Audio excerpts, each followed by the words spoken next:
Hello everybody, this is Glenn Berry with Dr. DMV, and this is Dr. DMV with Jupyter Notebooks. Before we jump into the actual presentation, I want to spend a minute to talk about PASS and everything it has to offer. This includes the PASS Pro membership, local user groups, SQL Saturday events, virtual groups, and of course, this year we've got the PASS Virtual Summit. Now, after you watch this presentation, please fill out the evaluation and make sure you do it before November 20th. If you do, you've got a chance to win some prizes, and your feedback is very important to me, seriously, and to the PASS organization. Also, this is my Yay Me slide, and this has my contact information, including my Twitter handle, where I'm very active, and my email address. And then I've got my blog there, and my YouTube channel. So there's lots of ways to get in touch with me and see more content that I've developed over the years. So I know how to brew beer, and I've been doing all grain brewing 5-gallon batches for about 5 years. It's a very fun hobby that I really enjoy. I also have a couple of miniature dachshund puppies.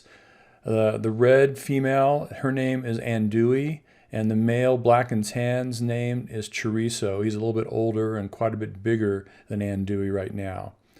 So let's talk about the actual agenda for this session. We're going to talk about the diagnostic query structure of my diagnostic queries, how they're set up, and the history of these queries real quickly, and then talking a little bit about how to use a Jupyter Notebook instead of SQL Server Management Studio to run these queries. And then we're actually going to walk through all the queries from the SQL Server 2019 version of my diagnostic queries. So that's what we're going to cover in this 2.5-hour session. So if you have been a database administrator for any amount of time, you know that people tend to notice when you've got any kind of problems with your database server from a performance point of view. And people tend to notice that really quickly. And also, DBA actually stands for Default Blame Acceptor. The database is always guilty until proven innocent. And when somebody complains about an application being slow or a website being slow that's backed up by a database, they always assume that it's SQL Server's fault. And I actually got really tired of hearing that many years ago when I was a production DBA. And I wanted to have a way to figure out what is actually wrong, if anything, with the database server or any of the databases that are running on it. And a lot of times, it's not even really a database problem. So I wanted to develop some queries that would let me prove that one way or another, both to myself and to others. So that's where these queries came from. And DMV queries were added to SQL Server way back in SQL Server 2005. And that was one of the reasons a lot of organizations were very enthusiastic about upgrading from SQL Server 2000 to SQL Server 2005. And every new version of SQL Server since then has additional DMV queries or additional columns to existing queries. And so this makes this very applicable to all versions of SQL Server after 2005. And also I've got separate versions of this for Azure SQL Database and SQL Managed Instance. And you get lots of very useful information from these queries from a configuration point of view and your workload, what's going on with that, and your performance bottlenecks. So you get a very comprehensive view of your instance and of an individual database on your SQL Server instance. So these queries are set up with instance level queries at the beginning, so it doesn't matter what database you're connected to when you run the instance level queries. And then the second roughly half of these queries is database specific queries, and it makes a big difference what database you're connected to. So make sure you're not connected to the master database or MSDB. Connect to a user database that you're actually concerned about. Moving on, here's what Azure Data Studio looks like. And if you haven't downloaded this, you can just Google download Azure Data Studio and it'll take you to a link where you can download the install for this. And also SQL Server Management Studio version 18.7 also includes an install for this, which is sort of a controversial move on Microsoft's part. But any way you want to get this, once you have the tool, it's a cross-platform tool that runs on Linux and Mac OS and also on Windows, and it lets you connect to a SQL Server instance that could be running on Windows or Linux. None of that really matters as long as you can connect to it over the network. And after that, I've got some information here about where can you get these queries, because that's one question that always comes up when I present on this subject. And so I've got two links here. One is the direct link to the resources page on my website, and the other is a bit.ly shortcut to the same location. And all these queries you're going to see are completely free. There's no registration or anything else required. Just go and download them, and then you can use them as you see fit. So now, without any further ado, we're going to go ahead and run all of these diagnostic queries in Azure Data Studio. All right, I've got a Jupyter Notebook opened up in Azure Data Studio. And it looks a little bit different here than it does in SQL Server Management Studio, but once you get used to the differences, it won't be a big problem. And we've got the different cells here that can have documentation, they're text cells, or you can have query cells. And I've got all the query cells collapsed right now. So query number 1 is version info, and that's SQL Server and operating system information from the current instance is what this is about. And I have documentation underneath each one of these in text cells, as you see right here. So we can expand this query cell, and you can see the complete query. And then over here at the left, you have a little arrow that lets you run the currently active cell. So when I do that, and then you wait a little bit sometimes, it'll come back with the results. And now we can see right here are the results from this query. And if we expand this, you can see the complete results. So this shows us the name of the server right there. And then it tells us it's SQL Server 2019 RTM CU8, the exact build number. And then it tells you that it's Developer Edition, and it's running on Windows 10 Professional Edition. So that's useful information that I want to know. I want to know in real life on an actual database server, am I running Standard Edition or am I running Enterprise Edition? And I want to know what version and edition of SQL Server that I'm dealing with. And I want to know the exact build number so I can tell if I'm up to date on my cumulative updates, for example. And in this case, I am. I've got the latest and greatest cumulative update for SQL Server 2019.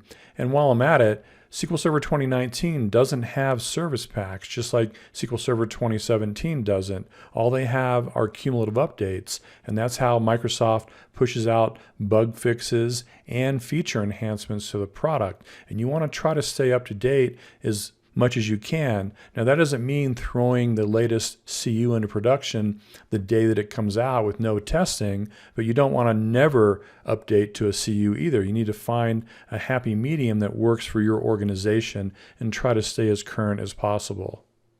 Next we have query number 2. So if we scroll down a little bit to get this to the top of the window here, what I do for each one of these queries is I have a short description of what it does. So right here you can see that. And then I have the query number and then a very short name for the query. And I've got this cell collapsed and I can expand it so you can see what the query actually is. In this case it's running an extended store procedure. It's not a DMV query. So you can go ahead and run this query by hitting the Run Cell button. And it comes back with the results, and you can drag this over just like this.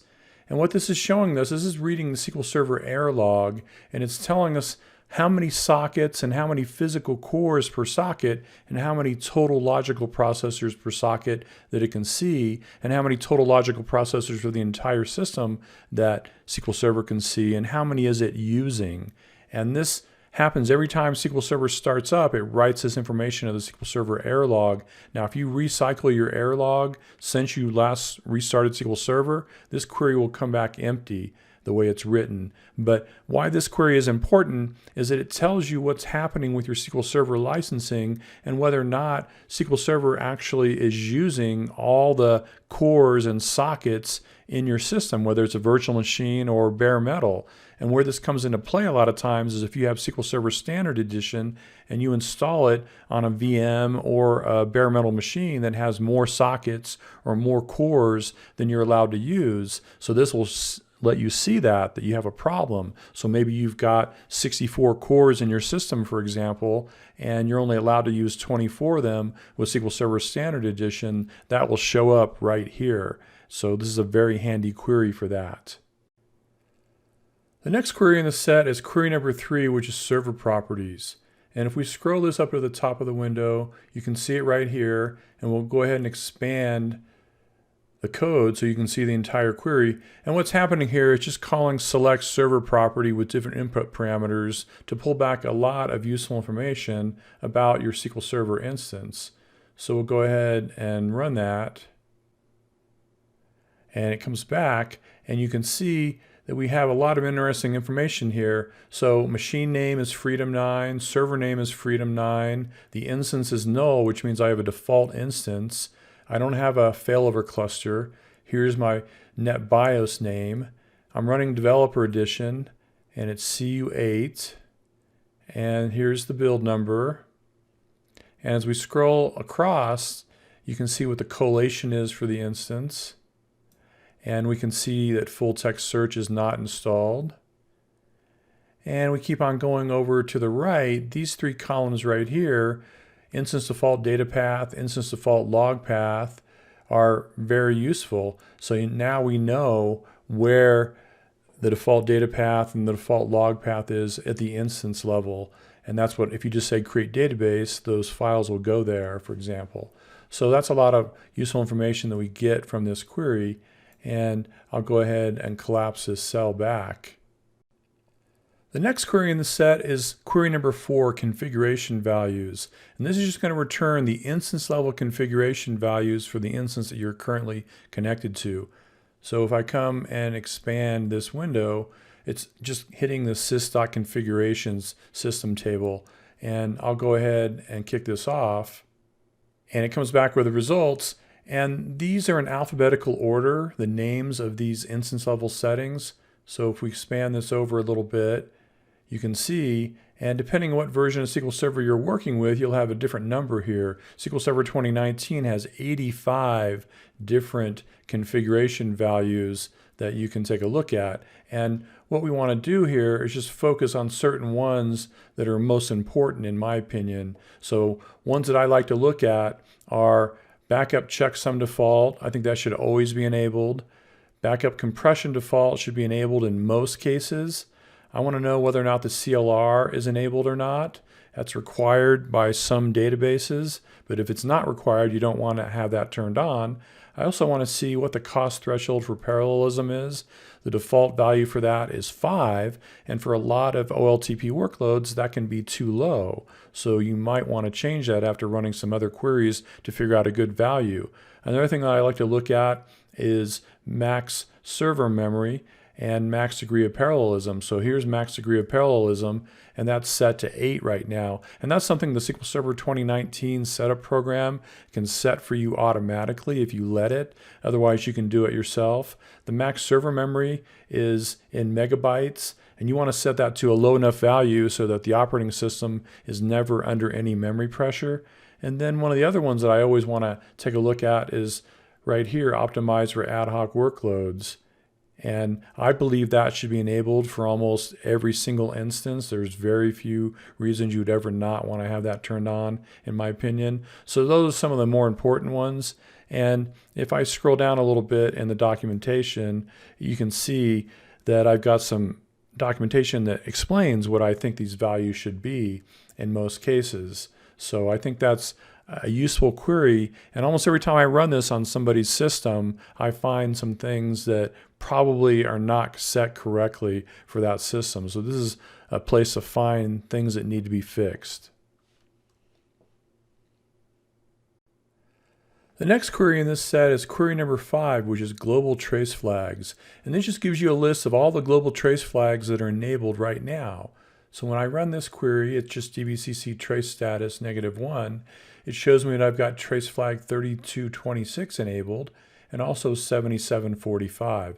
And 3226 has to do with suppressing the logging of successful database backup messages, because if you don't have that trace flag enabled, every time you take any kind of a database backup, it writes a message to the SQL Server Error Log that tells you that the backup was successful.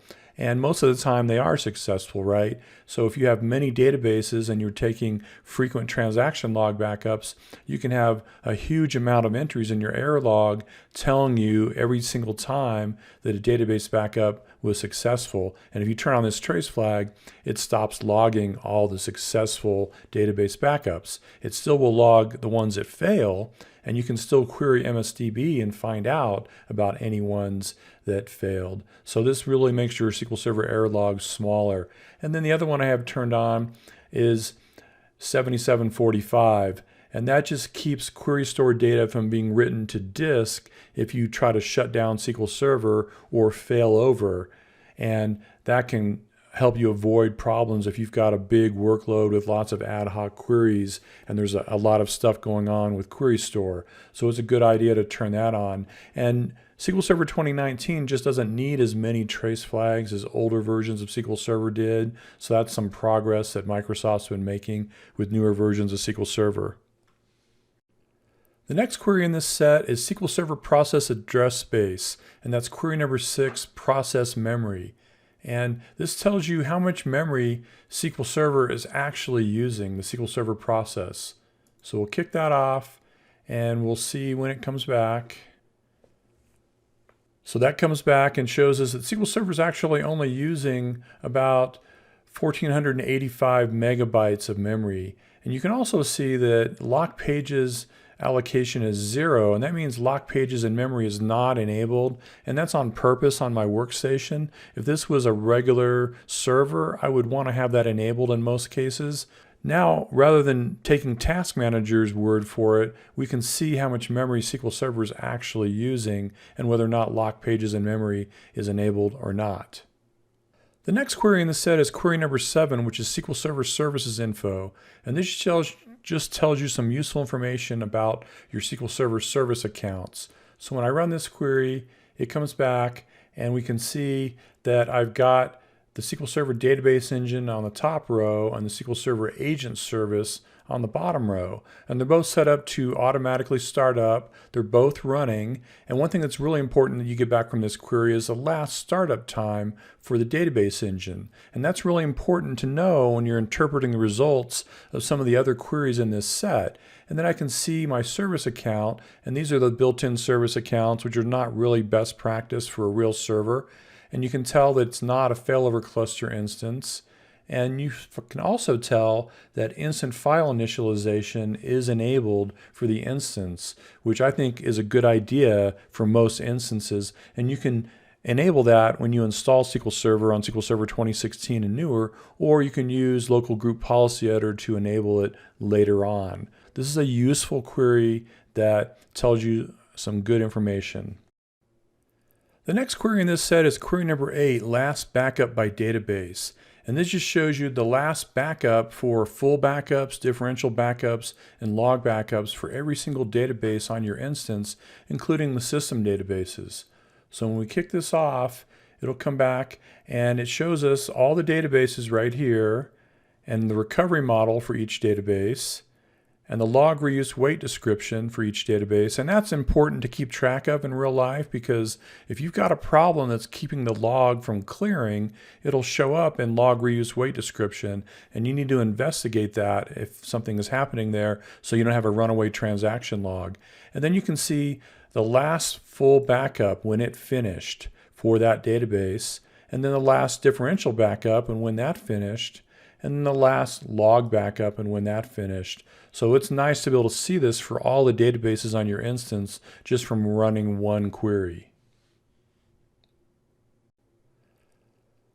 The next query in the set is query number 9, which is SQL Server Agent Jobs.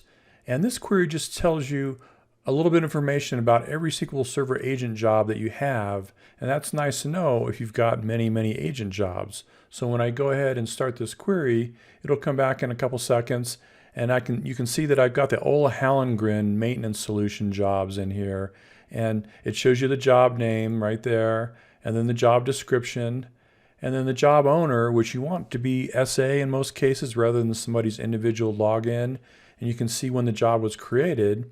And then you can see that each job is enabled in this case, And then finally, what I want to know is, are all the schedules enabled? Because if you have a job, even if it's enabled and there's no schedule for the job, it's never going to run automatically. So this gives you a good high-level overview of all your SQL Server agent jobs.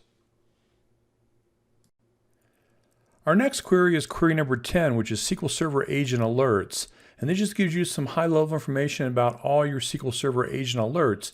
Now, a lot of DBAs, in my experience, don't even really know what SQL Server agent alerts are. They're different from SQL Server agent jobs. It's something you can go in and create, and it's a good idea to do this so you can find out whether or not you have some certain kinds of errors happening that you might not normally see because they just go to the SQL Server Error Log.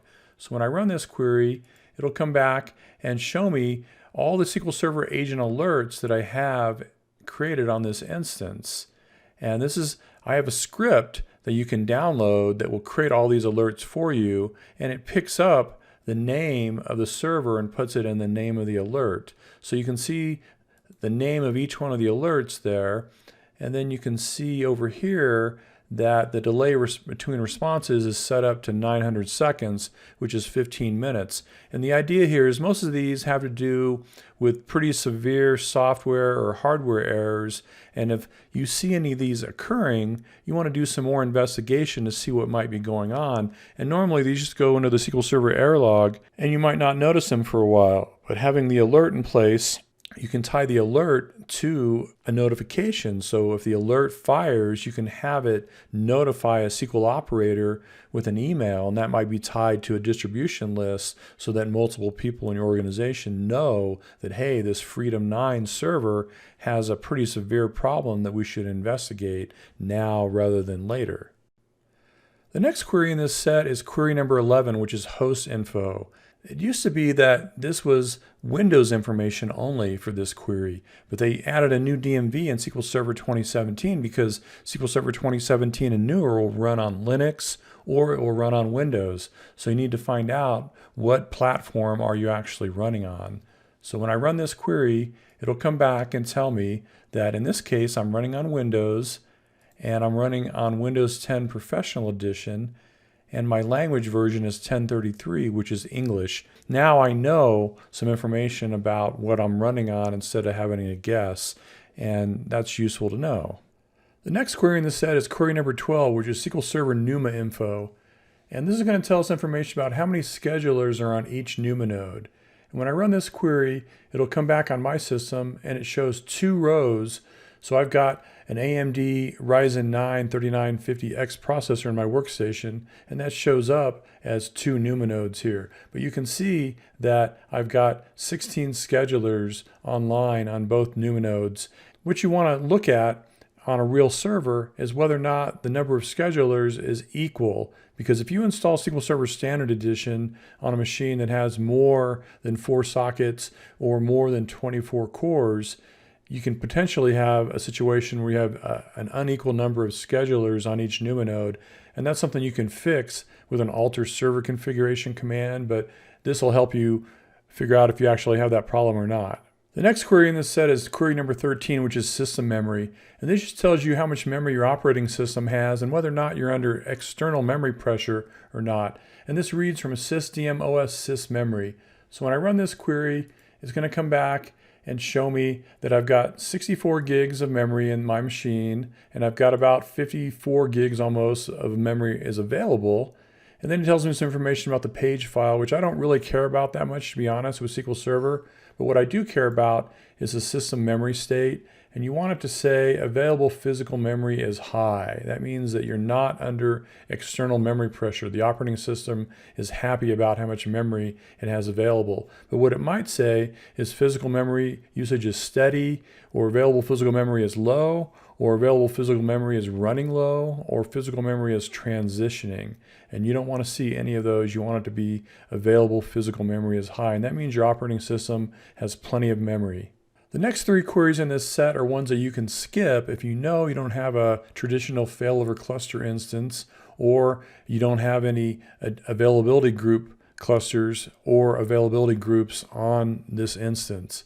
But I'm going to go ahead and talk about them and run them real quickly. So the first one is query 14, cluster node properties. And this is the one you would use if you had a traditional failover cluster instance. And it's looking at Sysdmos cluster nodes. And when I run it here, it'll come back and it'll be empty on my workstation because I'm not part of a failover cluster, but it would show me the node name and the status description, and then whether or not that node is the current owner of the SQL Server instance in that failover cluster. So that's handy if you do have a traditional failover cluster instance.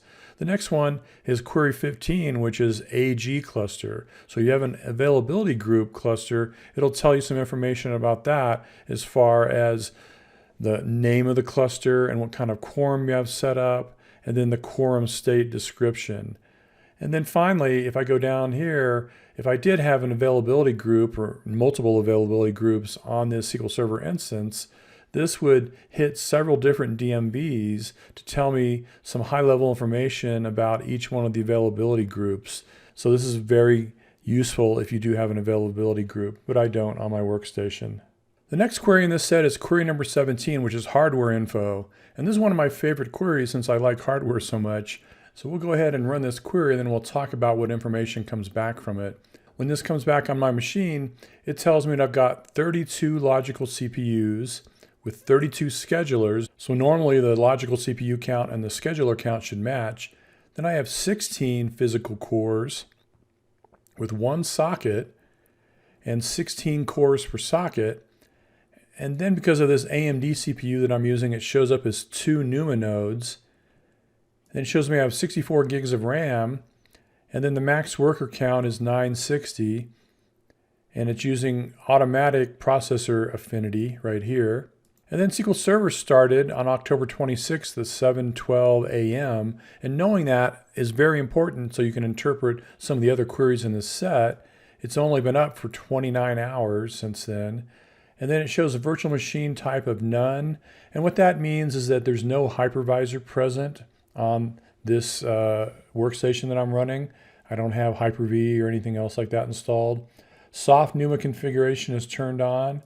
And then I'm using conventional for the memory model description. That means I don't have locked pages in memory enabled on my workstation. And that is on purpose. But this gives you all this useful information about your hardware because some DBAs are not allowed to log in directly to the database server, and they can only run Management Studio or Azure Data Studio remotely on a jump box or from their workstation. So this lets you peer into some of the hardware details that you want to know about if you're a good DBA, in my opinion. You should not just leave this to others to worry about. Understanding what kind of hardware you have is useful for a DBA and for consultants. The next query in the set is query number 18, which is system manufacturer. And this is just reading the SQL Server Error Log to look for the word manufacturer. And if you've recycled your SQL Server Error Log since you last restarted SQL Server, this will come back empty. So let's go ahead and run this query and see what comes back. And what happens on my system is that it shows system manufacturer to be filled by OEM. And the reason I'm getting that is I built this machine from parts. And so there's no OEM that's listed there.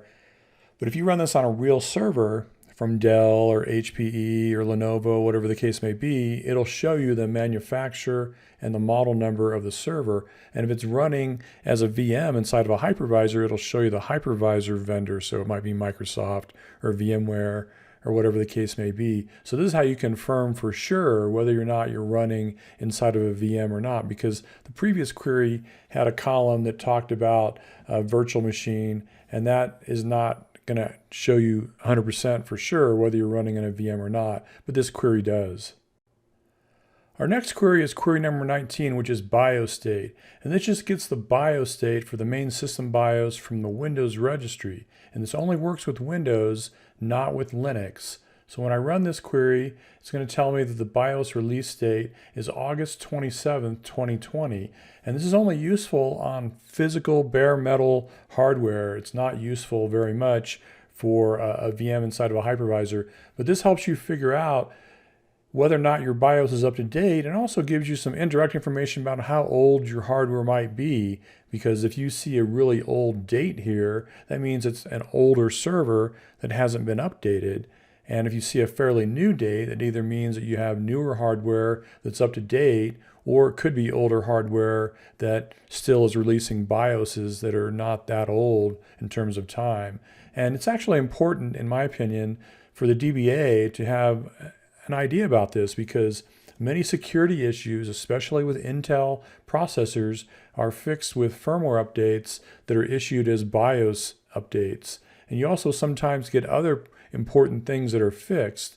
And this also gives you a little bit of knowledge about how well people have been taking care of the server. So if you look at a popular server like a Dell PowerEdge R740 and you run this and the BIOS release date is 2 to 3 years ago, that tells me at least that whoever's been taking care of this server has not been doing a very good job, because they're way, way behind on BIOS releases and they're missing many critical updates.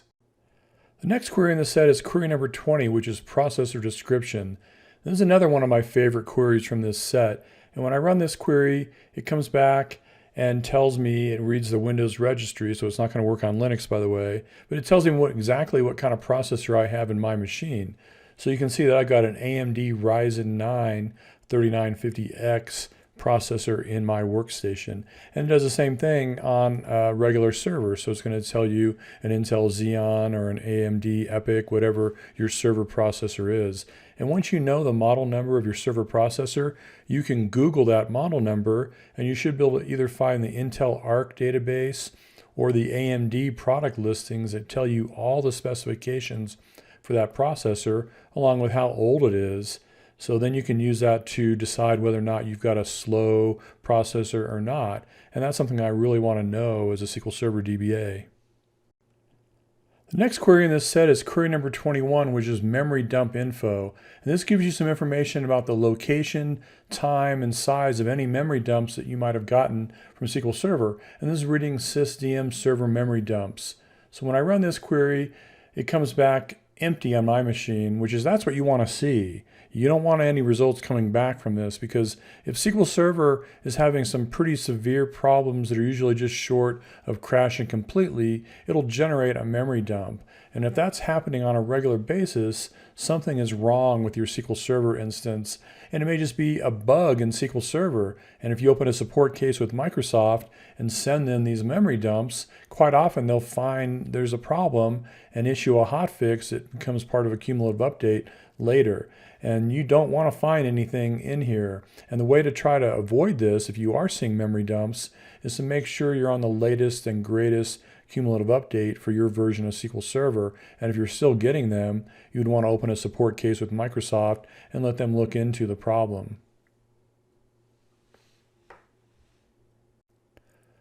The next query in the set is query number 22, which is suspect pages. And this just looks at the suspect pages table in the MSDB system database. And you want this also to come back empty. So let's take a look at my system. When I run this, luckily it comes back empty. But if it does not come back empty, if you get results back from this, it'll tell you the database name and the file ID in the database. So you'll be able to figure out, is it a data file or a log file? And then it'll show you the page ID. And then it shows you the event type. And I've got some documentation down here for what the event type descriptions mean. And if you are getting results back from this, that means that something bad is happening that is causing corruption within your database. And you'd want to do some investigation to try to figure out what that might be. So I would want to make sure that I was on the latest cumulative update, and I'd want to make sure that my firmware and driver versions for all my storage components and for my main system BIOS were up to date. And if I was still seeing problems, I might want to even open a case with Microsoft, but usually you don't see any results that come back from this, and that's good. And if you do see any results, that's time to start doing some deep investigation of your storage subsystem. Our next query is query number 23, which is Tempdb data files. This simply reads from the SQL Server Error Log, and this is another query that if you've recycled your error log since the last time you restarted SQL Server, it's not going to return any results unless you change the way this query is written. So when I run this on my system, it comes back and shows me that the TempDB database has 8 data files. And that's what I'm trying to find out here. Older versions of SQL Server before SQL Server 2016 would just have one data file by default when you installed SQL Server, and you could manually go in there and add additional data files, and that was generally a good thing to do, and you wanted to make sure that all those data files were the same size and had the same auto grow increment set. But with SQL Server 2016 and newer, the setup program lets you specify how many data files you want, and it recommends what it thinks you should use for your system. So this lets you confirm how many data files you have. And once again, only works if you have not recycled the error log since you last started SQL Server the way this query is written. Our next query is query number 24, which is database file names and paths. And this is going to take a look and pull back all the file names and paths for all the user and system databases on your current instance. So when we run this query, let's see what it pulls back. So this shows me all the database files and all the databases on my current instance. And you can see the first column is database name. This shows you the name of the database. And the reason why you see the same database name repeated is it's showing you the data file and the log file, which is the two required files you have to have for any SQL Server database. And this is the logical name in this column. The file ID, 1 is the primary data file in the primary file group, and then 2 is the log file. And if you have additional file IDs, they're usually going to be data files.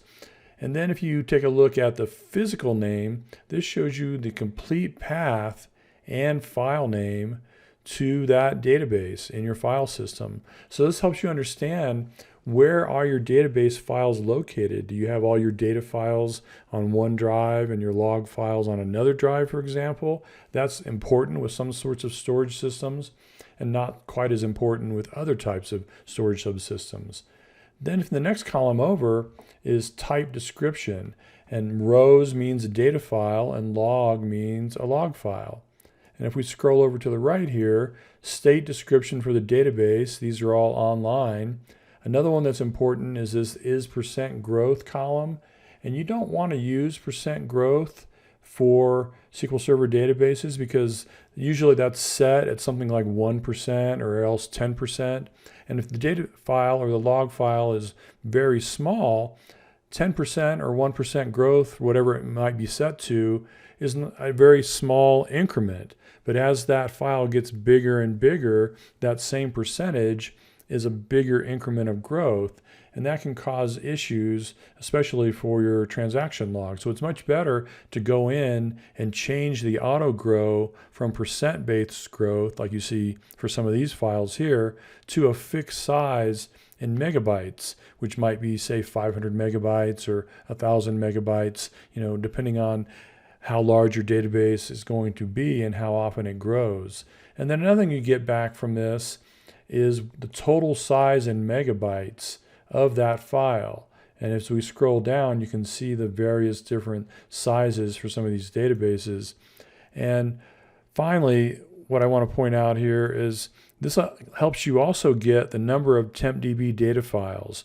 So if the previous or one of the previous queries didn't get any results because you'd recycled your error log, this one will tell you, if you look closely enough, you can see we have one TempDB log file right there, and then this is the primary data file for TempDB, and then all these other ones right here are other data files for TempDB. And you'd want to take a look at where they were located, and also the fact they're all set to have the same amount of growth and they're all the same size. That's really important for TempDB data files. Our next query is query number 25, which is fixed drives. And this gives you information about all the fixed drives visible to the operating system. At least that's what it claims to do. What you'll see here when we run it, that it actually returns fixed drives and removable drives. So when I run this query on my workstation, it comes back and shows me my C drive and then a D drive, which is a removable drive. It's a USB thumb drive in this case, and then an R drive and an S drive. And it tells you the fixed drive path in the first column and what type of drive it is, and then how much space it has available. It doesn't tell you, unfortunately, how much space it has, just the available space. And this is supposed to show you all the drives your operating system can see, regardless of whether or not you have any SQL Server database files on them, which is different than some of the subsequent queries in this set. And it's reading from sys.dmos enumerate fixed drives. So whoever wrote this DMV kind of gave it a bad name, in my opinion, because it doesn't just show you fixed drives, it shows you removable drives on top of that. And you would not normally want to use a removable drive to host a SQL Server database file. And the reason I have this in the query set is maybe you're looking for some other place to stick a SQL Server database file temporarily. So let's say that your transaction log is a runaway transaction log and you've run out of disk space on the drive where your log file lives. This will show you other drives in the system that have available space that you might be able to use for something in an emergency. Or maybe you're just thinking about creating a new database and you want to see what drives you have available that are visible that you might be able to put your SQL Server database files on. The next query in this set is query number 26, which is volume info. And this gives you volume information for all the logical drives that currently have any SQL Server database files on the current instance that you're connected to. So when I run this query, it's going to show us all the files, I take that back. What it shows us is all the drives that have any SQL Server database files on them. And it gives us more information than we got from the previous query. It reads from sys.master files and then the sysdmos volume stats DMF. And in my case, I've got the volume mount point as the first column, and you can see that I have a C drive and an R drive and an S drive on my workstation. And then you can see the file system type. These are all NTFS. And the logical volume name, I like to give volume names that tell me a little bit about the hardware. That's just kind of my habit. And then you can see the total size of the drive in gigabytes. So that's how big the drive actually is after it's formatted. And then you can see the available size in gigabytes. So I've got plenty of space on all those drives, which is a good thing. And you can see the percentage of space free. And the other columns here aren't super important in my opinion. In fact, I've even thought about taking them off. But anyways, this helps you understand where your database files are and whether or not any of those drives are low on space, which is a bad thing both for if you run out of space completely and if you get low on space, it can affect performance depending on what kind of storage you're dealing with. The next query in the set is query number 27, which is drive level latency. And this gives you the cumulative average drive level latency since the last time SQL Server was started. And it's important you keep that in mind. So let's go ahead and run this query and see what it pulls back on my system. And this comes back in my case and it shows me the C drive and the R drive and the S drive because those are the three logical drives that I have SQL Server database files. And you can see it shows you the volume mount point right there and the drive there. And then the read latency is coming back as 0 because I don't have that much of a workload on my workstation. And then the write latency is 5 milliseconds on the S drive. And then the overall latency is 1. And it's also showing you the average bytes per read and the average bytes per write and the average bytes per transfer. And the reason why this query can be useful is it gives you a high-level view at the drive level of how that drive is performing from SQL Server's perspective. And remember I told you that this is the cumulative average latency since SQL Server was started. So it's not just your nominal workload from SQL Server. It's anything that's been touching that drive from SQL Server's perspective. So things like running backups, running dbcc check db, running index maintenance, doing restores of databases, anything like that is going to go into these numbers. And usually these latency numbers will be higher than you're going to see from other tools, especially SAN monitoring tools. So you can't just run this query and see a relatively high number and go screaming at your SAN administrator about how terrible the SAN is. This is one piece of evidence that you might have a problem, but you want to look at some of the other queries in this set and do some other investigation before you go and make an accusation like that. There's just one piece of evidence to build that picture. And if I saw high numbers here, and by high, I mean above 25 to 30 milliseconds, I would want to do further investigation to try to figure out what the problem might be. The next query in our set is query number 28, which is I/O latency by file. And this takes the same virtual file stats DMV that we used in the previous query and drills down into the individual files for each database instead of aggregating for the entire logical drive. And when I run this query, it'll take a second or two to come back, and it's going to show me every single database file for every database on the current instance. So it shows you the database name in the first column, and then the average read latency in milliseconds for that particular file. And if we skip over here to the physical name, this tells us the actual file and where it's located. So in this case, it's on the R drive, and it's the AdventureWorks LT 2008 R2 primary data file. So that's what's happening with that. Here's the average read latency for all these files, and then the average write latency for all these files, and then the average I/O latency for all the files. It also tells you how big is the file, which is nice to know, in megabytes. And again, that's the physical name, so you know exactly where that lives. And then type description shows you rows or log in most cases, and rows is data files and log is a log file. If we scroll over to the right, it shows you the total amount of I/O stalls and reads for milliseconds, and then the number of reads. And then the same thing for writes, the total number of I/O stalls for writes, and the number of writes. And the reason why this is useful, this helps you start to understand what kind of an I/O workload do I have for each one of these database files.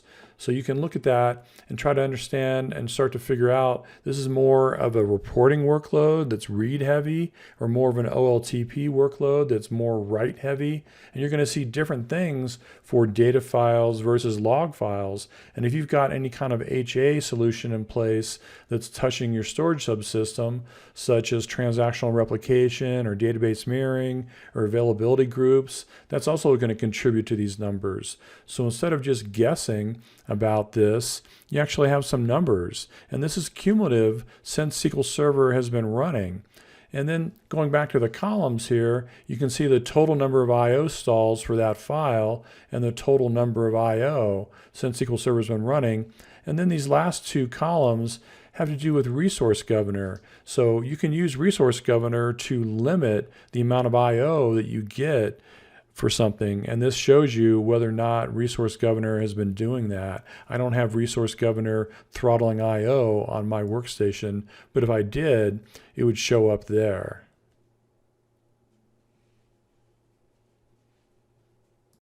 The next query in the set is query number 29, which is I/O warnings. And this is looking through the 6 most recent SQL Server Error Log files looking for the text taking longer than 15 seconds. So that's a 15-second I/O warning. And when I run this query, it's going to look through the 6 most recent error logs. And this might take some time if you haven't recycled your error log for a long time, or SQL Server's just been running for a long time. So you want it to come back empty like this. You don't want to see any 15-second I/O warnings. But if it does come back with any results, it's going to show you the log date, so it'll tell you exactly the date and time when it happened, and it's going to show you the process info, and then most importantly, the log text. And that's going to tell you what file had a 15-second I/O warning. So it'll tell you, you'll be able to figure out what database it was and what drive it's on, and whether it's a data file or a log file. And you want to look at that and see if there's any kind of a pattern that you can see. So it may be that every night at 3 a.m. when you're running dbcc check db, you get some 15-second I/O warnings for your largest databases. So that tells you one story. But what you might see instead is maybe you see different database files on different drives getting 15-second I/O warnings with no apparent pattern. It just happens all over the place for different files in different locations. Well, that's pretty strong evidence that your I/O subsystem is not performing very well. Whereas the prior example just means that maybe you're doing something that temporarily overwhelms the storage subsystem. That's just something different than just seeing that it's happening all over the place with no apparent pattern. And if you see 15-second I/O warnings on a regular basis, that's really hard for your storage administrator or SAN administrator to ignore, because the previous two queries that I showed you, a lot of times you'll see very high latency number from those. And if you run and show that to your storage administrator, quite often they'll try to blow that off and say, oh, well, my SAN looks just fine. I don't see what you're talking about, Mr. DBA. But if you see these 15-second I/O warnings, 15 seconds is an eternity for an I/O to complete. And that's a lot harder for somebody to ignore.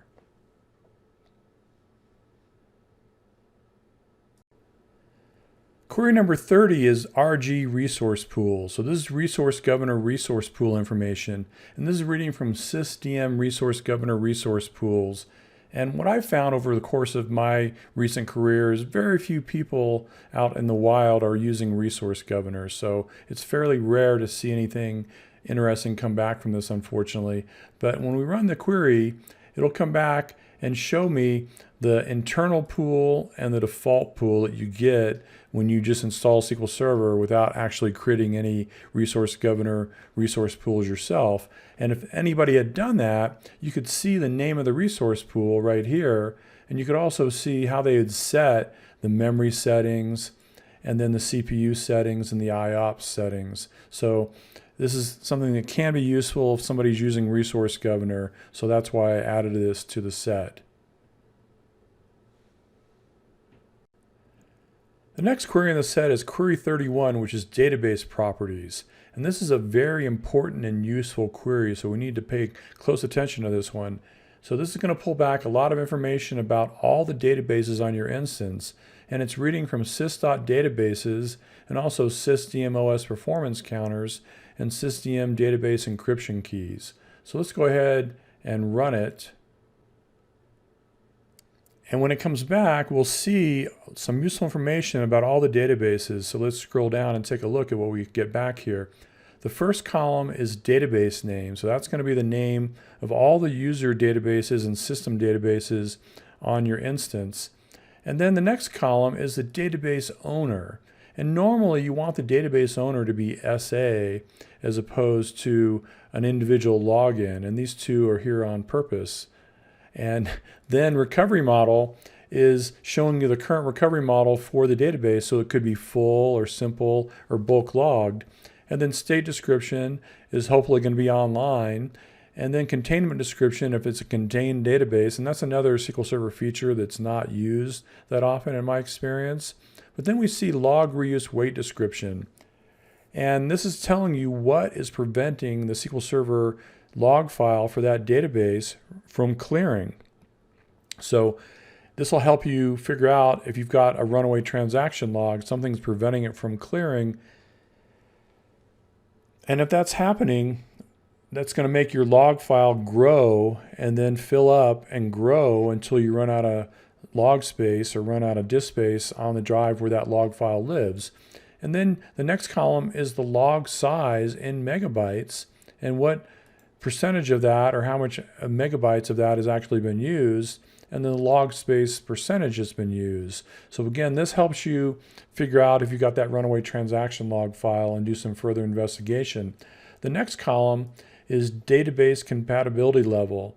And this is a lot more important with modern versions of SQL Server than it used to be because it affects the cardinality estimator that you're using, and it can affects whether or not certain trace flags are in effect by default without you actually having to turn them on. And also affects a lot of performance related behaviors. So you can't just do this without thinking about it. You need to do some testing with different compatibility levels to make sure you're not losing a lot of performance is the short answer there. And if we scroll over to the right to look at some of the other columns here, we can see that is mixed page allocation on. That was a new one that was added in 2016. And then the page verify option. And you want this to be set to checksum. You don't want to see torn page detection or none. And that's something that's easy to fix. Auto create stats on. You want that on in most cases because that means as you create a table, it's going to automatically create statistics with it. And then auto update stats on. That should be turned on in most cases because as the data changes over time, it'll automatically kick off statistics updates. And that may not be good enough for some really volatile tables, but it's usually better than nothing. And then auto update stats async on. I think that should be turned on, especially for OLTP databases. One place where you might not want to turn it on is a reporting workload where you want to not have that run in the background. You want query execution to halt while it automatically redoes the statistics for certain kinds of queries. But for most OLTP queries, you want to have that turned on. And then parameterization forced. That is a risky setting. It sometimes helps performance, but it's very rare. And you want to test that very heavily before you turn that on. Snapshot isolation, that's something you can use to help alleviate blocking, but you want to do some testing to make sure it doesn't cause any other issues. And the same thing for is read committed snapshot on, that's RCSI. That's another thing you can turn on at the database level to help alleviate blocking, but you want to test that before you turn it on. Auto close on and auto shrink on, both of those are terrible settings that should never be turned on in my opinion. And I've got it turned on here on purpose for this database. But if you ever see that turned on, I would want to find out why, and I would want to just turn it off. And then target recovery time in seconds. This is very important for SQL Server 2012 with Service Pack 4 and any newer version of SQL Server with a high enough service pack. And this affects how I/O is handled and whether it's going to use Dirty Page Manager or not. And this can help I/O performance in many cases. So the default for most databases is to set this to something besides 0 so that you get indirect checkpoints. And that can, again, help your I/O performance in many cases. You also see, is CDC enabled? That tells you whether change data capture is enabled for the database. Is published tells you if this is a publisher database for transactional replication. Is distributor tells you if it's a distributor. And then these next columns, these next three, group database ID and replica ID, or I should say next two, will tell you if it's part of an availability group or not. And then you can see is memory optimized elevate to snapshot. And delayed durability was a new feature in SQL Server 2014 that can improve log performance at the danger of possible data loss. And then auto create stats incremental and is query store on. Query store is a very useful feature that you can use, but you need to turn it on at the database level. It just doesn't happen automatically. And then you can see the other columns here, and I'm just finishing up scrolling to the right. Is encrypted is encryption state, percent complete, key algorithm, key length.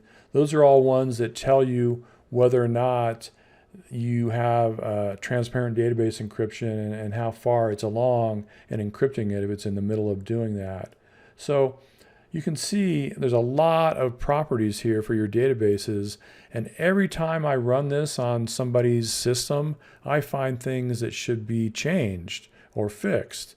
So this is a very useful query that you need to pay attention to.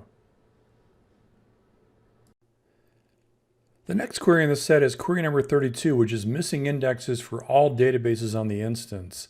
And this is going to pull back all the missing indexes for all the databases ordered by index advantage, which is a calculated number that I'll talk about in a minute. So we'll go ahead and run this query and take a look at what comes back. And This is one of the queries that I was talking about earlier, that how long your SQL Server instance has been running is really important when you're interpreting the results of this query. So it makes a big difference if you've just been running for a few hours or a few days versus many weeks or months.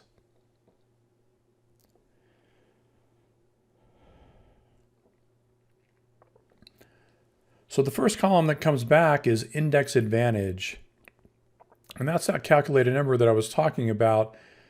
And whether or not 5002 is significant or not depends on your workload, and also depends on how long you've been running. So if you've got a pretty small workload, 5002 might be very significant, especially if you have not been running for a very long time. But you'll start to judge that as you work with this query and your actual servers. And then the next column that is really important to take a look at is the last user seek column. And you want to take a look at that and see whether or not it updates if you run this query again. And if it doesn't, you want to look and see how far back was it? Was it several hours ago, or several days, or even several weeks ago? Because if that's the case, whatever query that triggered this missing index request is probably not part of your regular workload, and you might not want to pay as much attention to it. But if it's something that would just happened a few seconds ago, and then you run this query again and it updates, that means whatever query is triggering this is being executed a lot, and it's part of your regular workload, and you probably want to pay more attention to it.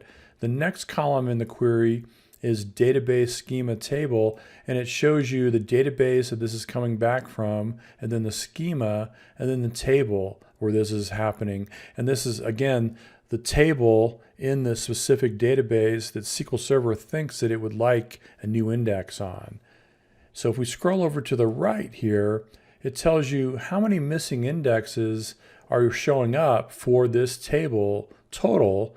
And then the next column is how many similar missing indexes are showing up for this table. Because what you'll find when you run this query in real life is that quite often SQL Server will come back and ask for, say, 10 or 15 new indexes on a particular table. And usually you don't want to create 10 or 15 new indexes on a table, because usually that's going to make that table be way over indexed, have far too many indexes for the workload. And what you're trying to figure out a way to do is combine many of those indexes into one wider index that has more columns in it instead of lots of narrow indexes. So scrolling further to the right here, the next column is equality columns here. And this is showing you all the columns that SQL Server thinks are equality columns in the missing index that it would like to add. So usually this means that these columns are showing up in the where clause of your query or in join columns for your query as being equality columns. And then inequality columns are also columns that are showing up, but instead of being equal to, they're going to be less than or greater than something. So usually that's in the where clause, but occasionally you'll see that in a join clause. And the way you want to interpret this is the order that SQL Server thinks you should create these columns in a new index, and it's not always right. Now, if it's only one column, like first name you see right there, you can pretty much rely on that. But if there's multiple columns here, that might not be accurate. And what you want is you want the most selective column to be first in your index if possible. And there's other queries you can run to try to figure that out. But sometimes I'll just try to create the index the way it wants it here and see how well that works. And then the next column over here are what are called included columns. So these are columns that are not in the leaf level of the index. And usually these are showing up from columns that are just in the select clause of a query as opposed to being in a join or a where clause. So that's where those are coming from most of the time. And then user seeks is a very important column to look at. And this is how many times SQL Server has wanted that index.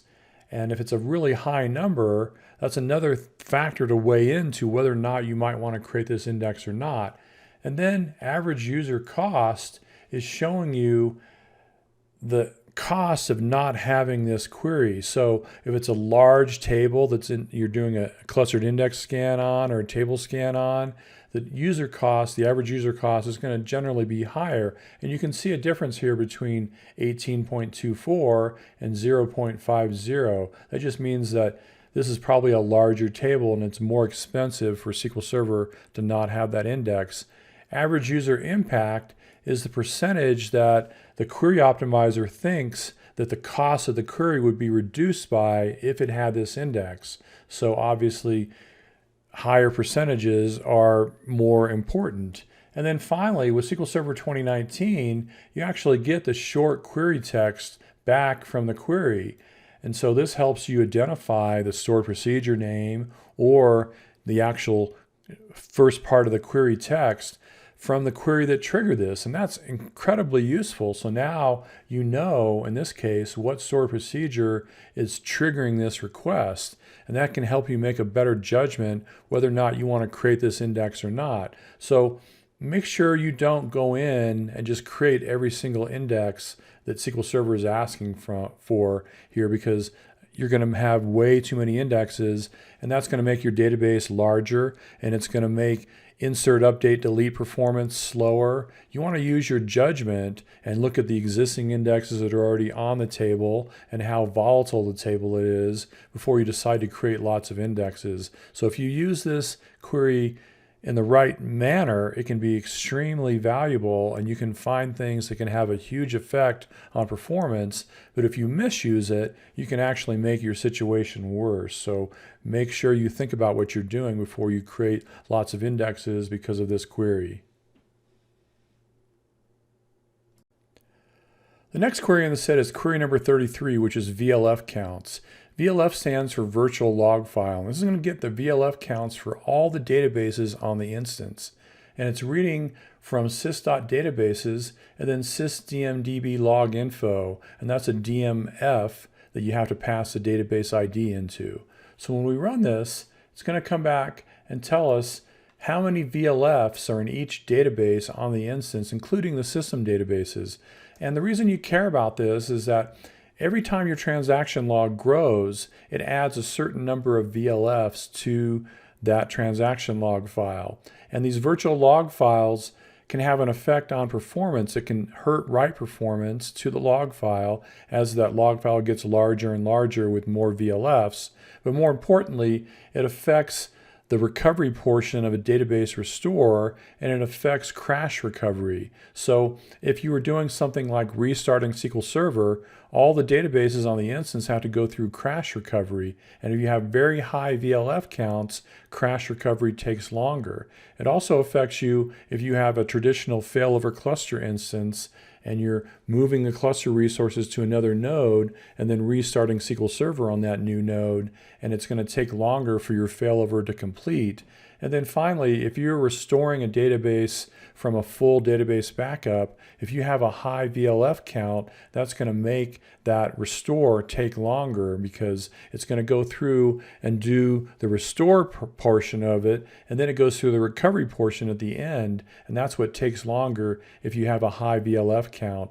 And the way you can fix this, if you see high numbers, and by high numbers, I mean above about 200 starts to become a problem, and it just gets worse the higher the number gets. But anyways, if you see very high VLF counts for a database, if it's in full recovery model, what you need to do is take a transaction log backup and then try to shrink that log file with dbcc shrink log file. And it might not work the first time, so you might have to do another transaction log backup and then try shrinking it again. And eventually, you'll hopefully get it to shrink to a smaller size, which gets rid of those excess VLFs. And then what you'll want to do is manually grow it to the desired size that you want it, and do that in large chunks. And then finally, you want to go in and set the auto grow increment for that transaction log file to a larger size, such as 1,000 megabytes or 2,000 megabytes. And that way it grows in large chunks instead of lots of small growths. And by doing all this, you can reduce your VLF count and keep it lower than it otherwise would be with all the default settings for a SQL Server database. The next query in this set is query number 34, which is CPU usage by database. And this shows you the CPU utilization by database for all the databases on your instance. And one important note here is that it only reflects the CPU usage from the currently cached query plans. So if you flush the procedure cache or the plan cache as a whole, that's going to clear out the stats for this. So let's go ahead and run this and see what it tells us. So I run this on my workstation, and it comes back and tells me that AdventureWorks LT 2008 R2 is using 96.43% of the CPU. And again, that's just from the query plans that are currently in the plan cache. If I was under CPU pressure as a whole, this would show me which database is causing the most pain for my processors. And that's useful information to know. Instead of just guessing, now I have a better idea which database to focus my efforts on by running this query. So our next query is query 35, which is I/O usage by database. And this is showing you the total cumulative I/O utilization by each database on your current instance.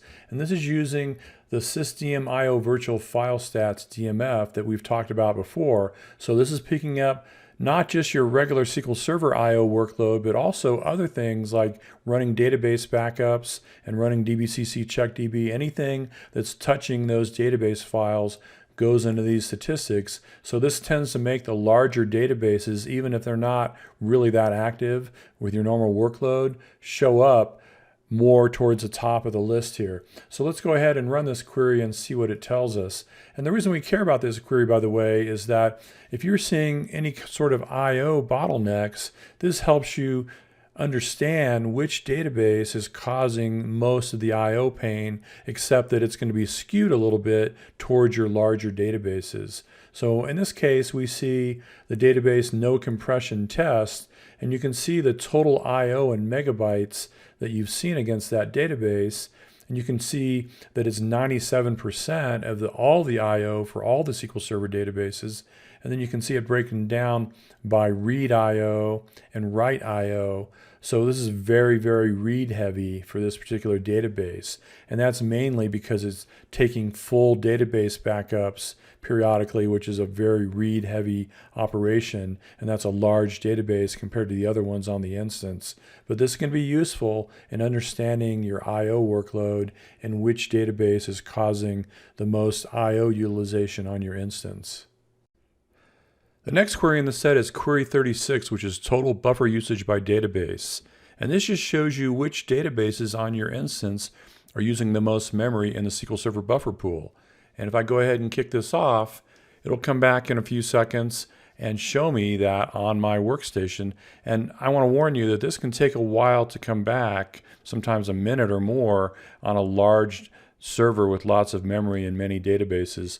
So anyways, what this is showing me is that no compression test is using the most memory in my buffer pool, and then AdventureWorks LT 2008 R2 is using the second most amount of memory.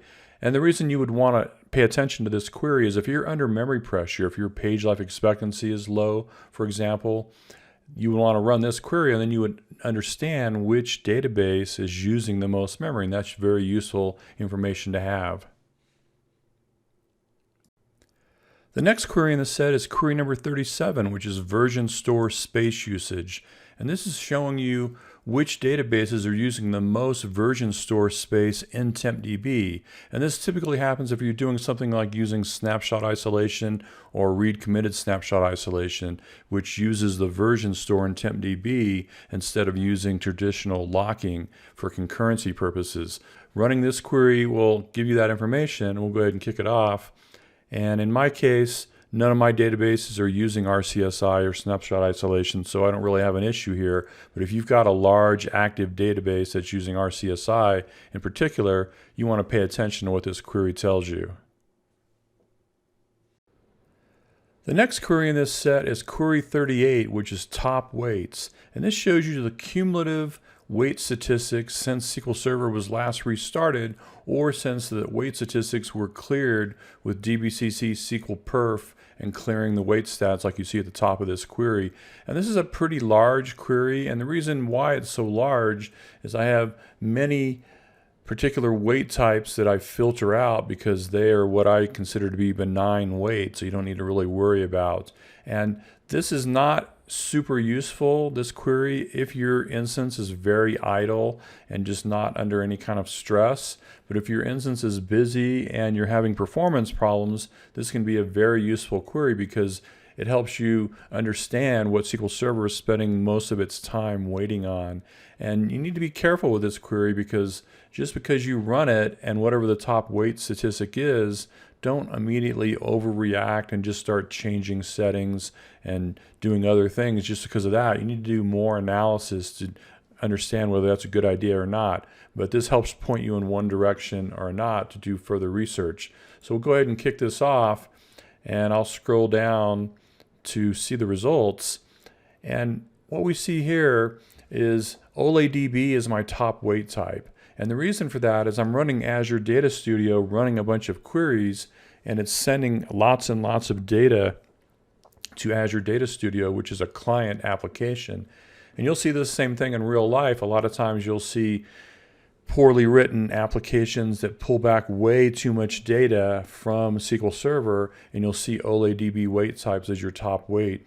My second top weight type is CX packet, and that often happens because you have a poor indexing strategy in place and SQL Server is looking for more indexes that it doesn't have. That's not always why, but that's one of the main reasons you'll see CX packet as a top weight type. But the point here is whatever you see for your top weight types right here, look at the weight percentages. And so in this case, 41% of the time it's waiting for OLADB as the top weight type there.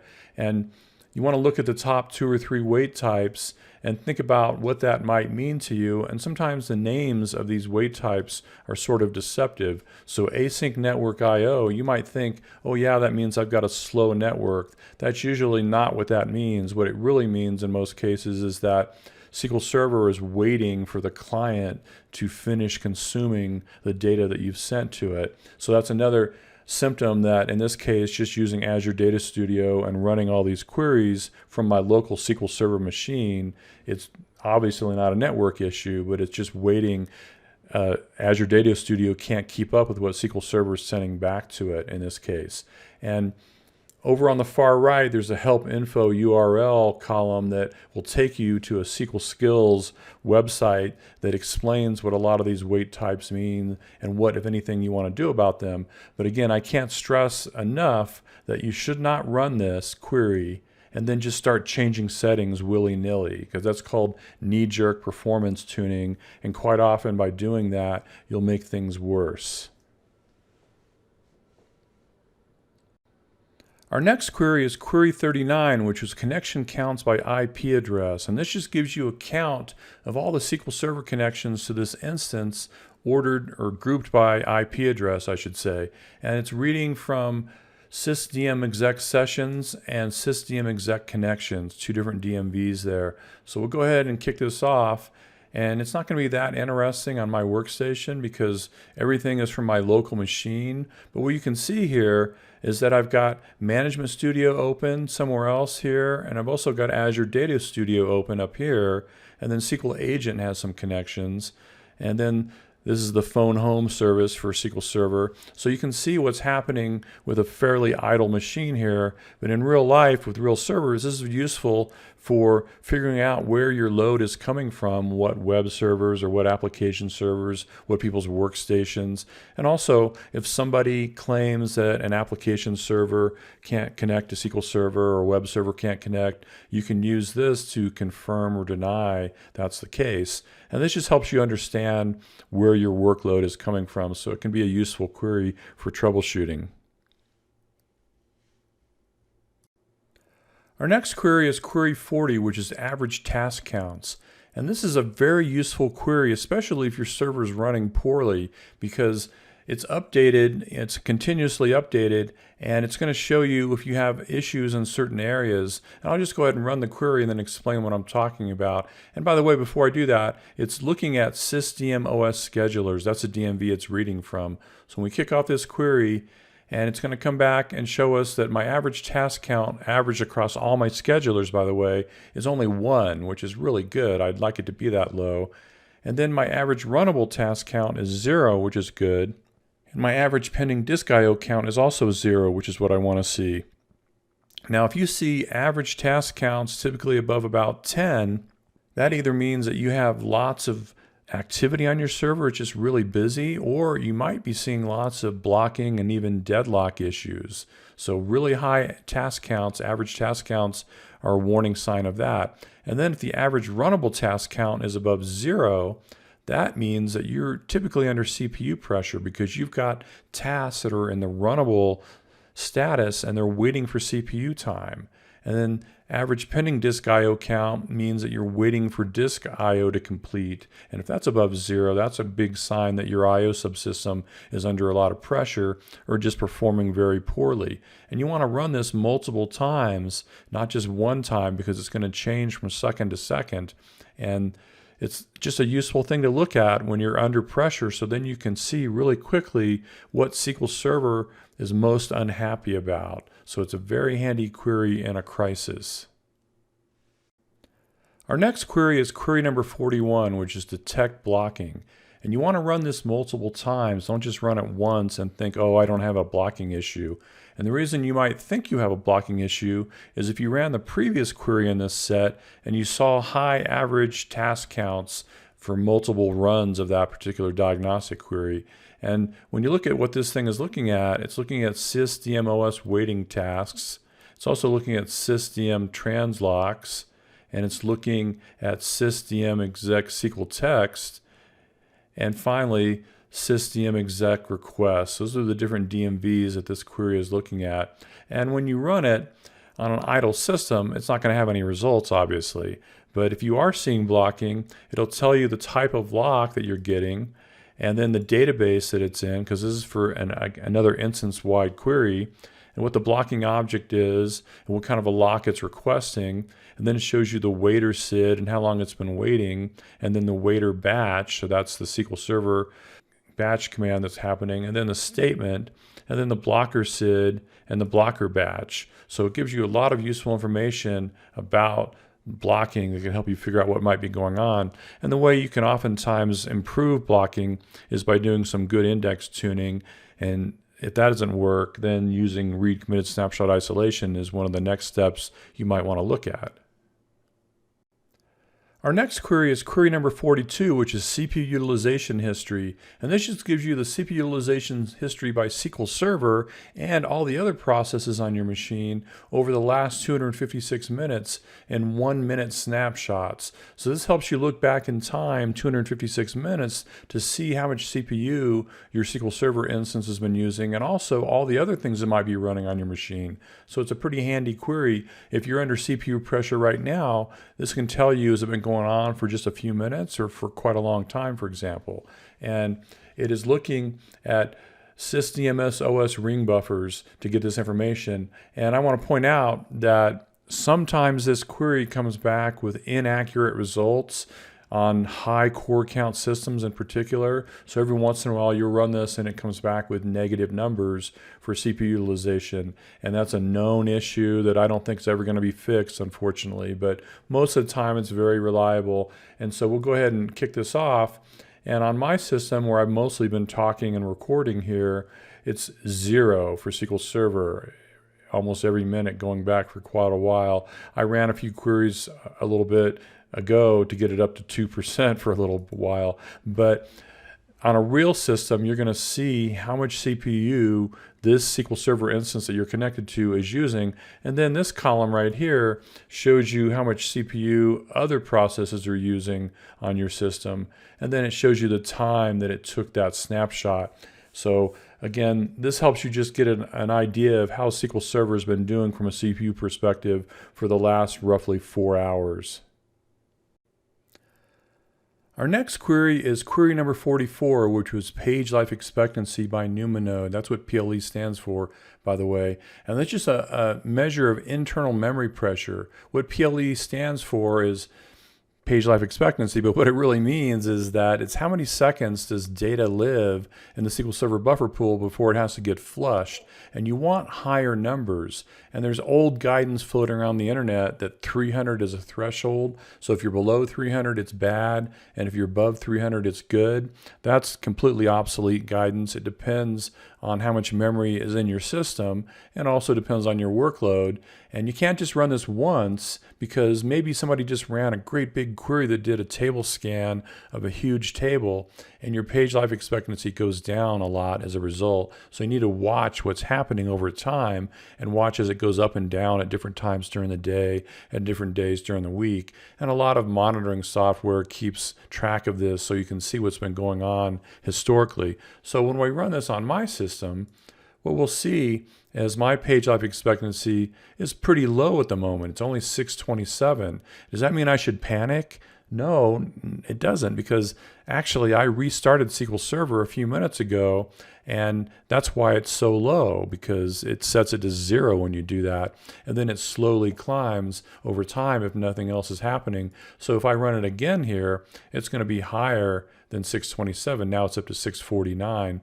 And if I just leave my server idle most of the time with hardly any workload, that's just going to get larger and larger and larger. So you want to get an idea for what your trend is and what the range is, and that way you can figure out if it's getting worse over time and stays low for a long time, then you are under some internal memory pressure, and that means that SQL Server would like to have more memory to use to cache data in the SQL Server buffer pool.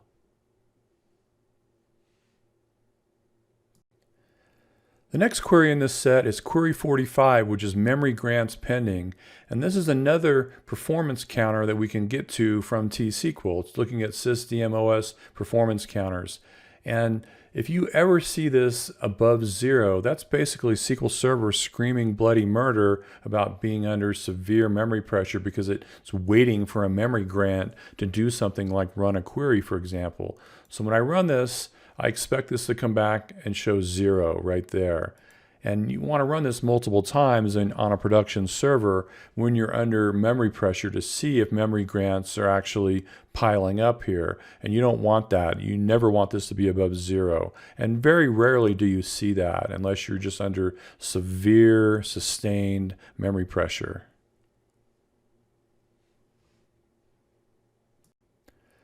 Our next query is query number 46, which is memory clerk usage. And this shows you what is using most of the memory in SQL Server. So it's very useful if you feel like you're under memory pressure. So we'll go ahead and run this and talk about what we're seeing when it comes back.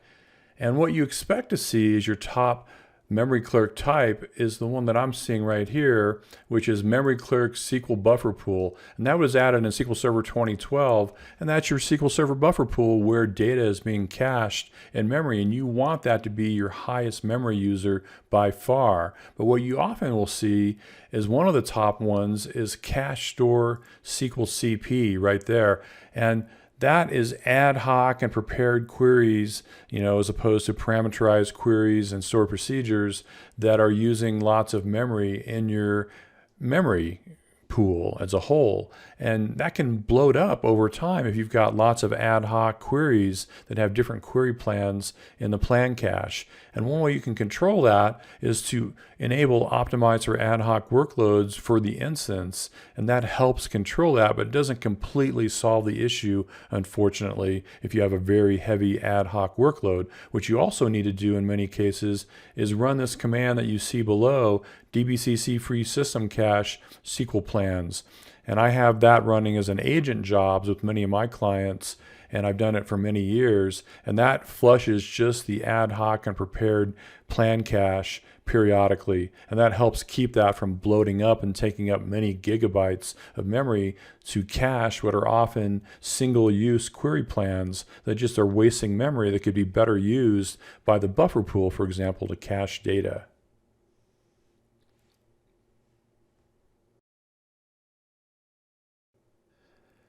Our next query is query 47, which is ad hoc queries.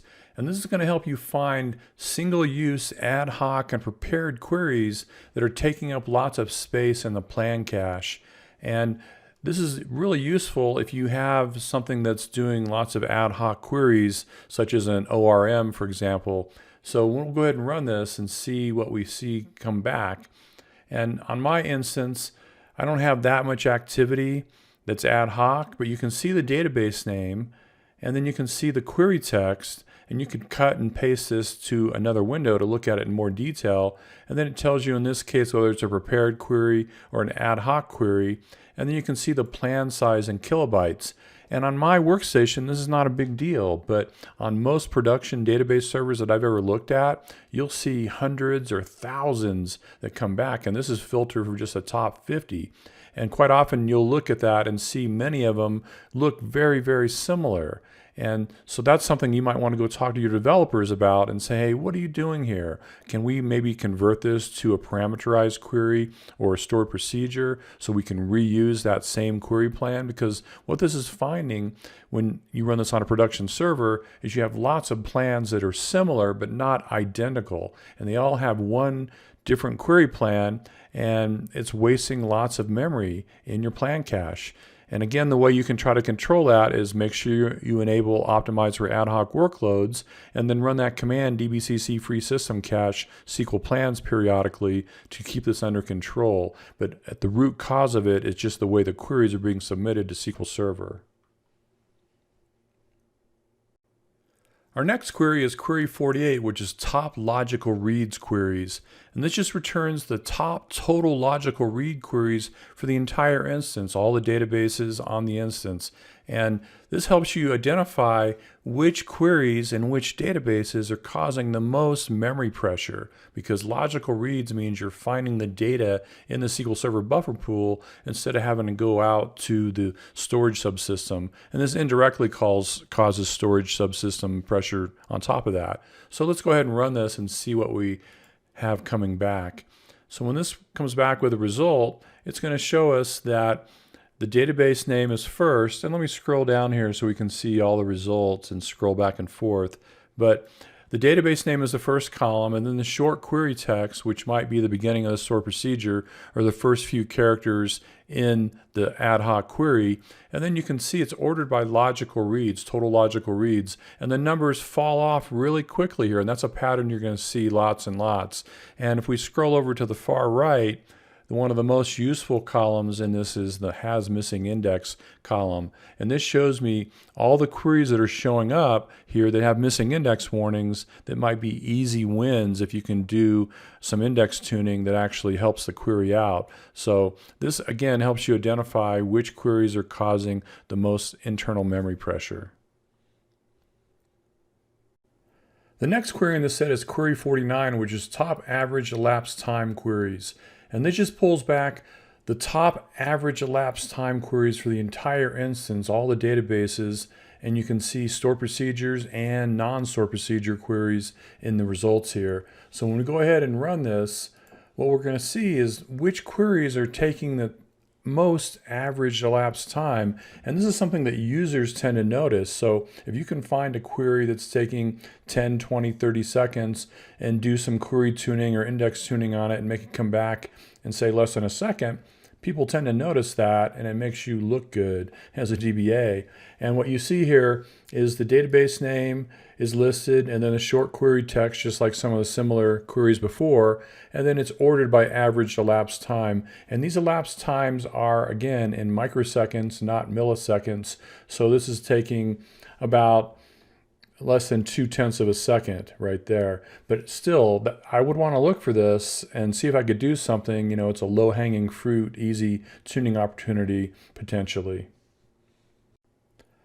Our next query is query number 50, which is UDF stats by database. And UDF stands for user defined function. And specifically, this query is looking for scalar UDFs because scalar UDFs have well-known performance issues with SQL Server. Now, SQL Server 2019 has a new feature that automatically inlines many scalar UDFs. So if you're using compatibility level 150 in SQL Server 2019, it will automatically, unless you turn that feature off, inline many scalar UDFs and make them perform much better. So this query will let you find any databases on your instance that are using scalar UDFs so that you can see how much they're using them. So let's go ahead and run this query and see what comes back.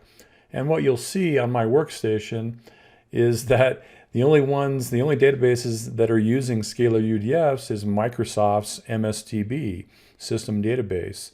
And there's 3 different scalar UDFs that it is using. And you can see the execution counts and the elapsed times.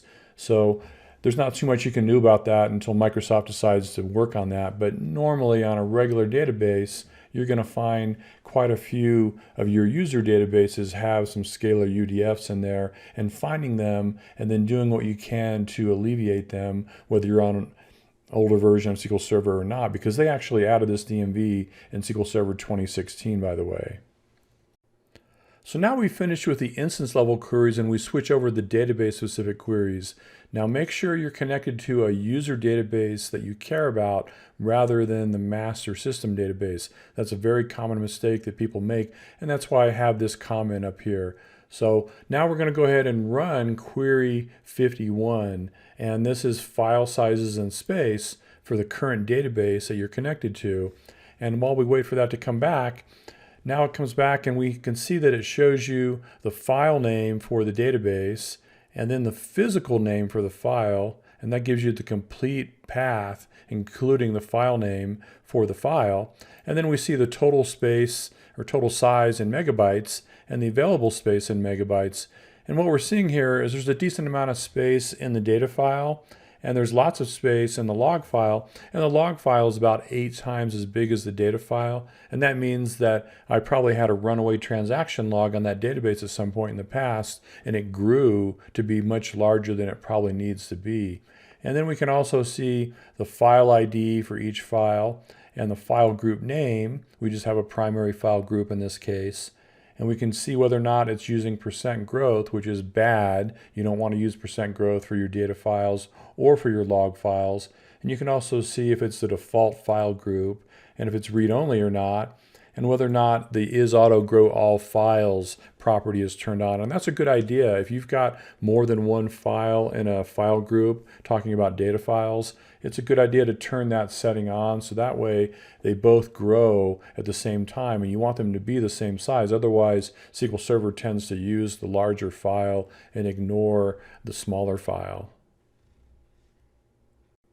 The next query in the set is query 52, which is log space usage. And this shows you the log space usage for the current database that you're connected to. And it's looking at a fairly new DMV called Sysdmdb Log Space Usage. And it's also looking at sys.databases. So when we run this, it'll come back and show us what's happening with our log space usage. And we can see that here's the name of the database, and it's in full recovery model. And we've got roughly 8 gigabytes of total log space. We've only used about 32 megabytes of log space. And it also shows you the percentage of log space used and the log space that's been used since the last backup and the log reuse weight description. And why this query is useful is if you have a runaway transaction log, this can help you to understand why that might be happening. And so that's something you want to pay attention to, because otherwise your log can get very large and you can eventually run out of disk space. Our next query is query 53, which is last Vlf status. And this uses another relatively new DMF, which is Sysdmdb Log Info. And when we run this query, what it's going to tell us is what's going on with the last VLF in the transaction log. And the status of that VLF controls whether or not you're going to be able to shrink that log file if you ever need to. So if you have a really high VLF count, the way to fix it is to shrink your log file. But if you can't shrink it because the last VLF in the log file is active, you're going to be frustrated. So what you're going to need to do is try running a transaction log backup and see if you can shrink it. And you might have other things going on. So sometimes you can do a trick like doing something like reorganizing an index to move where the last VLF is and whether it's active or not. So that's why this query is useful. The next query in the set is query 54, which is database scope configurations. And this is a new feature that was added in SQL Server 2016 that gives you the ability to change the behavior at the database level for a lot of things that you could only do at the instance level before. And they added a lot more of these configurations in SQL Server 2019. And it reads from sys.database scope configurations. So we'll go ahead and run this query and see what comes back on a SQL Server 2019 instance. So when this comes back, we can see all these different things here, and some of the ones that were originally in there are things like max degree of parallelism and legacy cardinality estimation. And these are both extremely useful because this lets you change those properties for individual databases instead of having it only being an instance-wide setting. So it's extremely useful, and you need to be aware of these settings for your databases on SQL Server 2016 and newer. The next query in the set is query 55, IO stats by file. And this lets you drill into the IO statistics for each one of the files in your current database and see what's been going on with them. And you can see when I've run this query in advance, it shows me the database name and then the logical name for each of the files in the database, and then the file ID and the type description and the physical name that shows you exactly where it's located. And what's interesting about this query is it tells you the number of reads and the number of writes. And if we scroll over to the right, we can also see the megabytes read and the megabytes that have been written. And this helps us understand what's going on from an I/O perspective. Is it more of a reporting database? Is it more of an OLTP database? And then what's happening with each file in the database. And why you care about this is this lets you configure your I/O subsystem to properly handle this database's workload if you want to. So if you know you're doing lots and lots of writes, you might want to use RAID 10 instead of RAID 5, for example. So instead of guessing, now we know what's happening with this particular database. The next query in this set is query 56, query execution counts. And this just returns the most frequently executed queries for this database, not the entire instance, but this database only. And this is useful for understanding whether you might have some caching opportunities and also just for understanding your baseline workload. And again, this is only pulling back from queries that are in the plan cache. So when we kick off this query, it'll come back in a couple seconds, and then we will see what's going on here. And it's ordered by execution count, obviously. And you get the short query text here, and then the total logical reads and average logical reads and so on. And again, I really like this has missing index column because that lets me focus where I can maybe do some index tuning and get an easy win here. But what you're looking for here, and a lot of times when you run this query and share the results with your developers, they'll be surprised by how often something is being called. And sometimes they find logic errors in their code where they're calling a stored procedure or query far more often than it actually needs to be just by accident. Next, we have the Badman List, as I like to call it, and this is a series of queries that focuses on the most expensive stored procedures from several different perspectives. And the first one in this set is query 57, SP execution counts. And this shows you which stored procedures are being called the most often against the current database. And so when I run this query, what's going to come back is all the stored procedures that are being called the most often. And you can see here it's ordered by execution count, and it shows the stored procedure name in the first column, and then you get a few metrics about that stored procedure, such as average elapsed time and average worker time and average logical reads. And I always focus on the has missing index column because, again, that's where you can often find very easy query tuning opportunities. And why this particular query is useful is because you can identify which things are being called the most often, and maybe they can be cached in the middle tier, or maybe there's a logic error and they're being called too often. And just understanding how often these stored procedures are called helps you understand your workload. And it could be that it suddenly jumps for some reason. So this is nice to know as a baseline. Our next query is query 58, SP averaged elapsed time. And this is going to show you the stored procedures in the current database that have the highest average elapsed time. And the elapsed time figure is in microseconds, not milliseconds. So when this comes back, it's going to show us which stored procedures in this current database have the highest average elapsed time. And 156,000 is, less than 0.2 of a second, so that's not too long. But a lot of times in real life against an actual database server, you're going to see much higher average elapsed times. And that's where I like to focus my query tuning and index tuning efforts, because you can get a huge return on your investment if you find something like that. The next query in this set is query 59, which is SP worker time. And this is going to show us the stored procedures that are cached, ordered by total worker time for this database only. So this helps you focus on and figure out which stored procedures are using the most CPU on your database. And hopefully, if you're worried about CPU utilization, you've already identified which database is using the most CPU from one of my prior queries. So when this comes back, this shows me the stored procedure name, and then it's ordered by total worker time. And quite often you'll see a pattern like this where the total worker time trails off very quickly. And by concentrating on the top 3 or top 5 results, you can really make a difference if you go and look at each one of those and make some fixes and then run it again and make some fixes. Over time, you will make a real improvement to your CPU utilization for this database. And also, it's important, as I always say, to look at the has missing index column to see if there's something easy you can do with index tuning that might affect this stored procedure. The next query in the set is query 60, which is SP logical reads. And this is your top cache stored procedures in the current database ordered by total logical reads. And logical reads relate to memory pressure because it means you're finding the data in the buffer pool.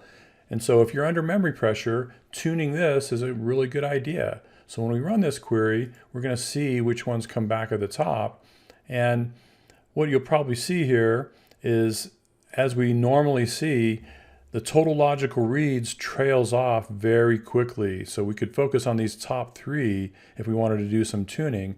And also looking at the average logical reads can be useful, because 24,000 logical reads is quite a bit for a lot of stored procedures. And if it's being called a lot, that can get expensive really quickly. And then I like to look at the has missing index column as always. So this is a useful query. Our next query is query 61, which is SP physical reads. And this gives you the top cache stored procedures ordered by total physical reads. And physical reads means you're having to get the data from disk rather than finding it in the buffer pool.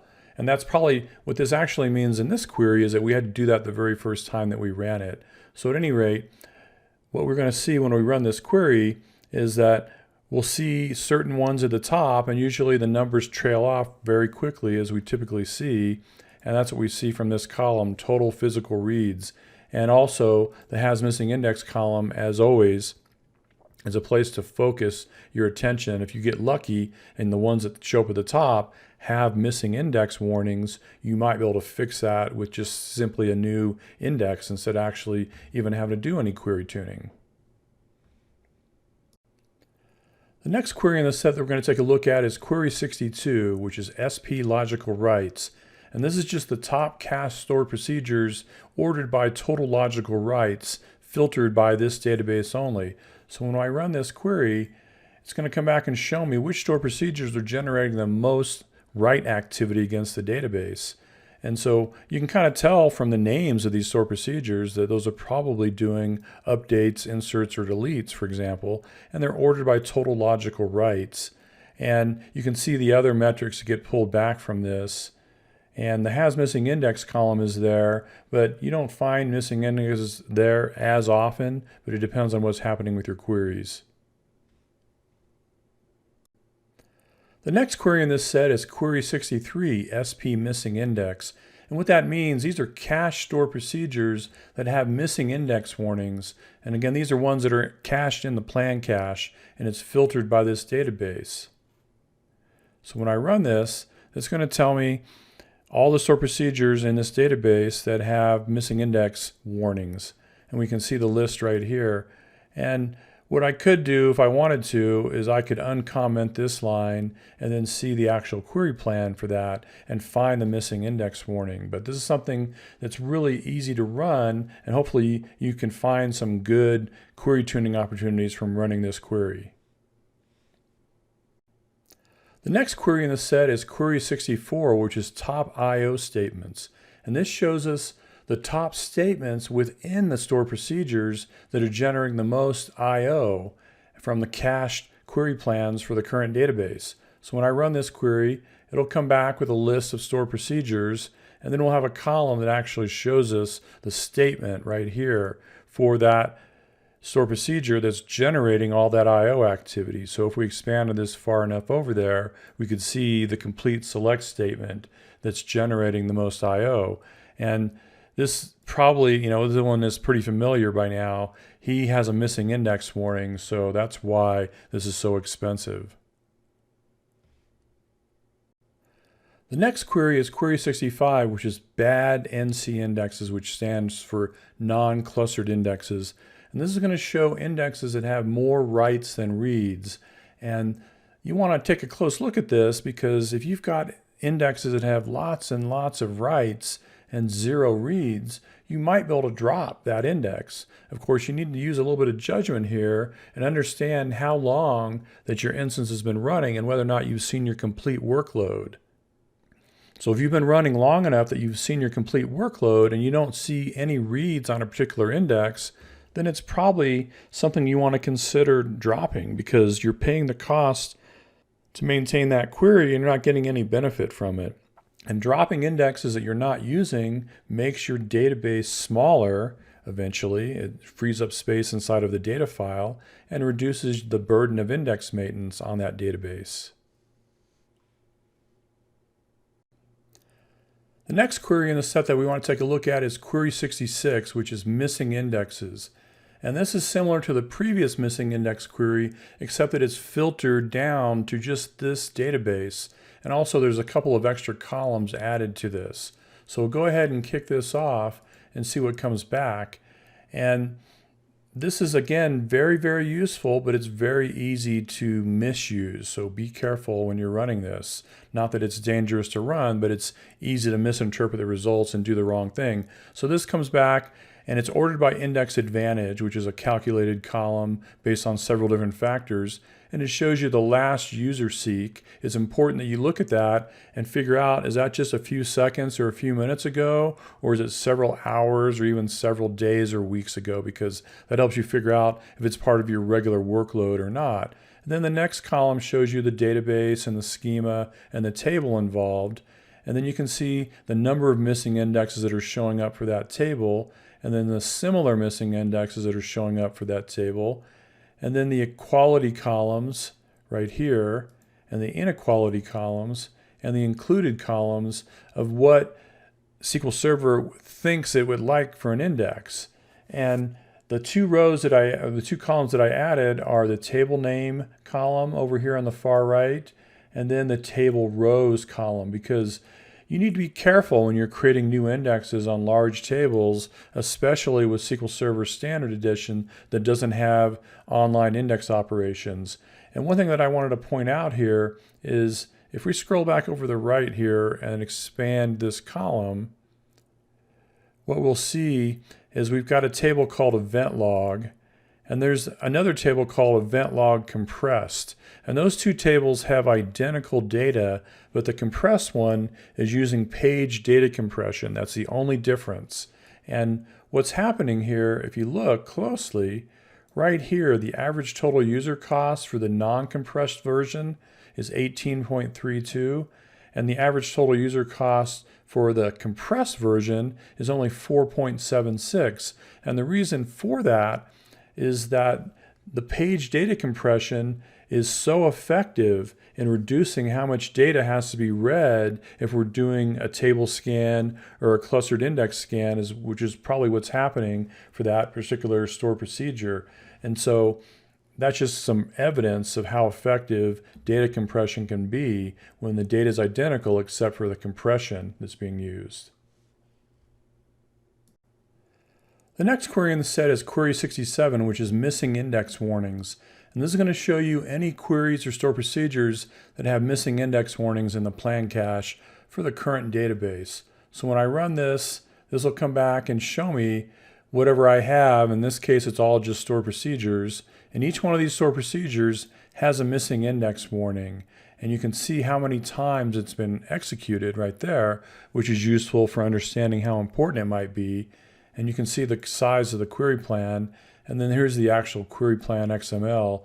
And you can drill into that and get the missing index details. So this will sometimes find missing index warnings or missing index opportunities that you don't see from the previous query. The next query we're going to take a look at is query 68, which is buffer usage. And this just shows you what indexes are using the most space in the buffer pool in the current database. So when I run this query, it's going to come back and show me the file group name and then the schema name. And then it's going to show you the object name, which is the table name in this case, and then the index ID. And if it's index ID 1, that's a clustered index. And if it's some other index ID, it's a non-clustered index. But it shows you the buffer size in megabytes. That's how much space in the buffer pool is used by that index. And then the buffer count and the row count and the compression type. And what I wanted to focus on here is what I talked about in the previous query. There's a table called event log in this database, and there's a table called event log compressed. And you can see that the clustered index, is using page compression here and no compression there. So then you can see that the buffer size is 186 megabytes here and only 43 megabytes. So we're getting about 4.5 to 1 compression. And this also is more evidence that when you use page compression, it's compressed on disk and it stays compressed in the buffer pool. It only gets decompressed when you change the data in that index. The next query in the set is query 69, which is table sizes. And this is going to give you the names of the tables along with their row counts and compression status. And this helps you find possible candidates for SQL Server data compression. That's one thing I like to use it for. So right now it's showing me each one of the tables along with the schema that it belongs to and the row count, and then whether or not it's using any kind of SQL Server data compression, whether it's none or page or row data compression. And if I see tables that are large with many rows and they're not using compression, that's going to pique my interest. And I'm going to do a little bit more investigating to figure out, hey, is the data in this table relatively static and is it compressible? And that's true, then I might want to be able to look at using data compression on that index. The next query in the set is query 70, which is table properties. And this is going to show you every table in the current database along with every index for every table and some interesting properties for each one of those. So we'll go ahead and kick this off. And when it comes back, what we're going to see is the object name is the table name. And then you can see how many rows are in each table and then get the index ID for each one of the indexes. And then we can see the index data compression. So most of these don't have any compression, but a few of them have page data compression. And you can also see things like the create date. Is replicated means, is it part of a replication topology? Is it being tracked by change data capture? And so on. And if we scroll over to the right, we can see a few more properties for these tables. So for example, remote data archive, that has to do with stretch databases. So you get a lot of information about all the tables in your database, which can be useful if you're trying to understand the schema of your database.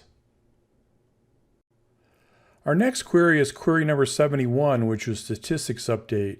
And this just tells you when the statistics were last updated on all the indexes you have on your tables and indexed views. So we'll go ahead and run this query and see what we get back. So when this comes back, it shows you the object name. So you have the schema and then the table or index view name, and then it tells you the object type, and then it gives you the actual name of the index, and then it's ordered by statistics date. And that was the last time that the statistics were updated on that object. And you want to keep your statistics up to date as much as possible so the query optimizer can do a good job of coming up with a good quality query plan. And if you're not doing automatic statistics updates or manual statistics updates frequently enough, you can have out-of-date statistics that make it harder for your query optimizer to do a good job. Our next query is query number 72, which is volatile indexes. And this just shows you the most frequently modified indexes and statistics in the current database. And when we run this, it'll come back and show us the object name for each one of these that has lots of modifications, and the object ID and what it is. It's a user table for all of these. And then the name of the statistics that we're talking about here. And you can see how many rows are in that table, and then how many rows were sampled, and then the modification counter. So why you care about this is if you're thinking about using data compression, you don't want to really use data compression on indexes that get modified a lot. Now, I should clarify that if you're doing lots of inserts to a table, it's okay, but if you're doing lots of updates and deletes, it's not so okay. And also, if you know which indexes are seeing a huge amount of updates, you might want to think about putting the tables that have those indexes in their own file group with their own data files, and then possibly you could locate that on really fast storage that's optimized for write. So there's lots of reasons why you care about this sort of information. The next query in this set is query 73, which is index fragmentation. And this is going to return fragmentation info for all the indexes that are bigger than 2,500 pages in the current database. So when I run this, it'll come back and it shows you the database name in the first column, and then the schema name and the object name, which is the table name, and then the index name and index ID, and it tells you whether it's a non-clustered index or a clustered index. And then you see the average fragmentation in percent. And all of these indexes in this database have extremely low fragmentation. Now, I still think you should do a little bit of index maintenance because certain queries perform better when you don't have index fragmentation, regardless of what kind of storage you have. But you also don't want to go overboard and do way too much index maintenance, because index maintenance causes a lot of I/O activity. And if you have things in place like availability groups, it can cause problems for that because it's generating so much transaction log activity. And then one last column I want to point out here is this allow page locks column. And you want that to always be 1, because if you don't allow page locks on an index, you're not going to be able to reorganize it. And sometimes you'll find indexes that have this set to 0. And a lot of times the reason why is because way back in SQL Server 2005, there was a bug in SQL Server Management Studio. So if you went and created an index using the SSMS GUI, it would set that to 0 by accident. And so there's lots of indexes I'll see on old databases that have been upgraded over the years that have that property set. And it's just a property change and you can make without having to rebuild the index. And then you'll be able to reorganize it if you ever need to, instead of having to rebuild it. The next query in the set is query 74, which is overall index usage for reads. And this gives you which indexes in the current database have the most reads. And that means they're the most effective indexes for select queries. So we'll go ahead and run this query and see what comes back and talk about the columns that are in there. So this comes back and shows us the object name, which is the table or indexed view, and then the index name along with the index ID. And then you can see the number of user seeks and the number of user scans, and then user lookups. So then you get a total number of reads for that index, and then you see the total number of writes for that index. And again, the ones that have lots and lots of reads are doing a good job for you for select queries. And if you see indexes here that have 0 reads and lots of writes, you want to think about possibly dropping that index after you do some more investigation, and as long as you've been running long enough to have seen your complete query workload. And so here's an example of where you'd want to be careful there. If you had some indexes that were only used to run monthly reporting queries and they weren't being used the rest of the month, and you drop them, that might make those reporting queries take a long time to execute. So you need to be careful about that. So that's why you want to make sure you've been running long enough that that doesn't happen to you. And another reason why this is an interesting query is if you see tables that have lots and lots of reads and very few writes, then you can probably be more aggressive about doing things like data compression. And you can also be more aggressive about adding more indexes to that table. Whereas if you see a table with lots and lots of writes, you want to be less aggressive about using data compression and adding additional non-clustered indexes. The next query in this set is query 75, which is overall index usage ordered by writes. And this is very similar to the previous query, just ordering by total writes instead of by total reads. And when we run this query, it'll come back and show us which indexes in the current database have the most writes. And why you care about that, again, is if you have lots of writes against a particular index, that means that table is pretty volatile, and you want to be more cautious about doing data compression on it. You also want to be more cautious about adding additional non-clustered indexes to it. And if you know that a particular table sees a lot of write activity, you might consider moving it to its own file group that could be located on faster storage that's optimized for writes.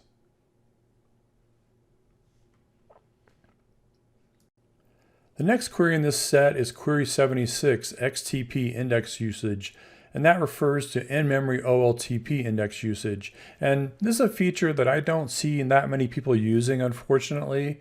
I very seldom see results coming back from this when I have this run on client systems.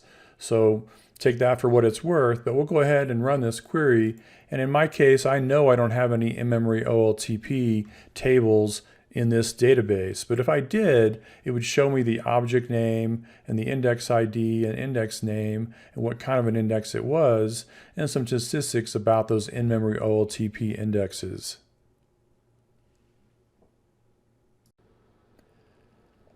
The next query in this set is query number 77, which is column store index physical stat. And this gives you some information about your column store indexes and how they're being used and how they're doing in terms of condition.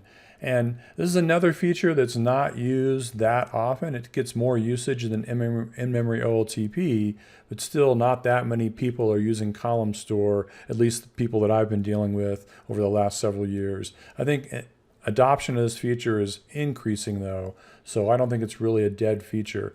But at any rate, we'll go ahead and run this query, and I know that I don't have any column store indexes in this little tiny database, but if I did, it would show me the table name and the index name and the index ID and a bunch of other statistics about those column store indexes.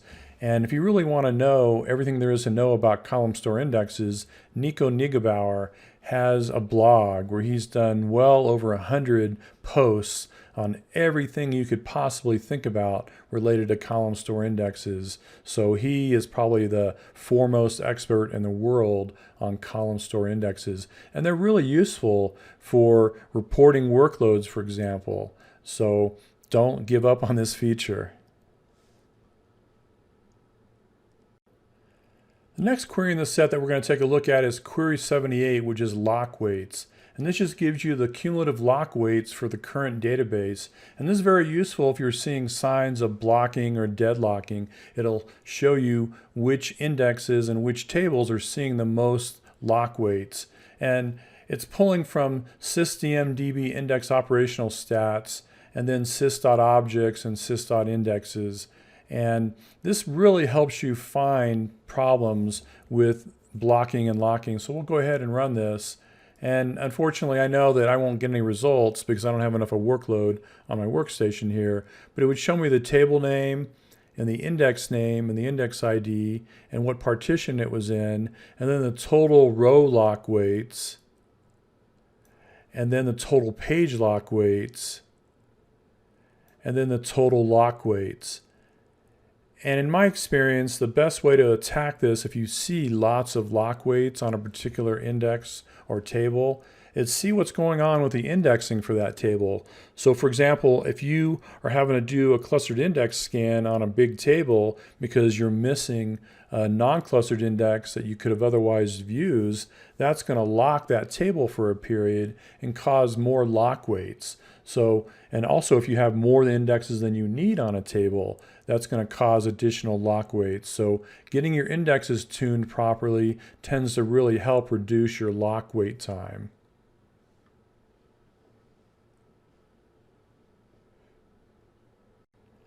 Our next query is query 79, UDF statistics. And this is looking at scalar UDF execution statistics for the current database. So I'll go ahead and run this and then talk about what it means. So what's going to come back here is I have one scalar UDF that I have doing some stuff in this database, and I've got, here's the name of it right here, and then the execution count is 9, and then you can see the total worker time and the total logical reads and total physical reads, and then total elapsed time and averaged elapsed time, and then the planned cache time for that scalar UDF query plan. And one way that you can get rid of this for many scalar UDFs is if you have your database in database compatibility mode 150 for SQL Server 2019. If you do that, you get automatic scalar UDF inlining that works for many but not all scalar UDFs. And so right now I've got the database in compatibility level 140 on purpose. And if I switch it to 150 and then ran those scalar UDFs again, I would get no results back in this query for that particular scalar UDF because I've already tried it and this one is not inlineable. Another thing you can do, if I switch over here, here's how you would switch your database compatibility level back and forth. And then here's another option you have. One of the scoped database configuration options is T-SQL scalar UDF inlining, and you turn it on or off. So if you turn it off, that will also have the effect of disabling that feature. The next query in this set is query 80, which is inlineable UDFs. And this query lets you see if you have any inlineable scalar UDFs in the current database. And if you have your database compatibility level set to 150, you're probably not going to see very many show up because most of them are already going to be inlined. But if you don't have it set to 150, you can run this query and find out what's happening here. And one use case for this is imagine that you're running on, say, SQL Server 2016 and you're thinking about upgrading to SQL Server 2019. Well, you could take a backup of that database and restore it on a 2019 instance and then execute your workload against it and then run this query and see which UDFs are showing up as inlineable. And if you see that, that means that you're going to get the benefit of that automatic scalar UDF inlining if you're in database compatibility mode 150. Our next query is query number 81, which is query store options. Query store is a very valuable feature that was added to the product back in SQL Server 2016. But despite that, still there's many people out there who are not using query store, either because they don't understand it, or they're afraid of it, or whatever reason the case may be. It's slowly increasing its adoption rate, but not that many people are using it in my experience. And it's really valuable because what it lets you do is it lets you see what's happening to execution statistics over time that survive restarting SQL Server. Because with DMV queries, when you restart SQL Server, you lose all that information. Query Store keeps that information and lets you do things like freeze a good query plan to avoid problems with plan instability. So after that little preamble, let's go ahead and run this, and this will show us what's going on with Query Store for the current database. Now you've got to enable Query Store for individual databases. It doesn't just happen when you create a new database, but it's showing that Query Store is in a read-write state, which is what we want, And then the max storage size is only 100 megabytes in this case, and we're using 21 megabytes. And you want to keep an eye on that, because if you fill up your max storage size for Query Store switches to read-only, and you're not going to be collecting any new information about your query execution. And that's not a good thing if you're actually using Query Store the way it's designed to be used. The next query in this set is query 82, which is input buffer. And this uses a fairly new DMF called Sysdmdb input buffer. And this is a replacement for the old DBCC input buffer that's a lot more versatile. So when you run this, it shows you your session IDs, and then the database name and the login time, along with some other statistics about what's going on. And then here's the input buffer. And unlike the old DBCC input buffer, it doesn't truncate the command, so you get the complete command from that SPID. So it's pretty useful. The next query in this set is query 83, which is resumable index rebuild.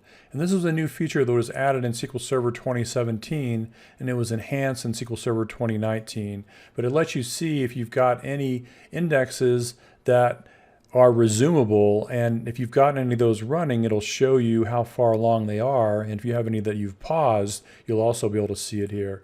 So we'll go ahead and run this query, and I don't have any here, but it would show you the object name and the index ID and index name, and then some other information, including the % complete and when it started.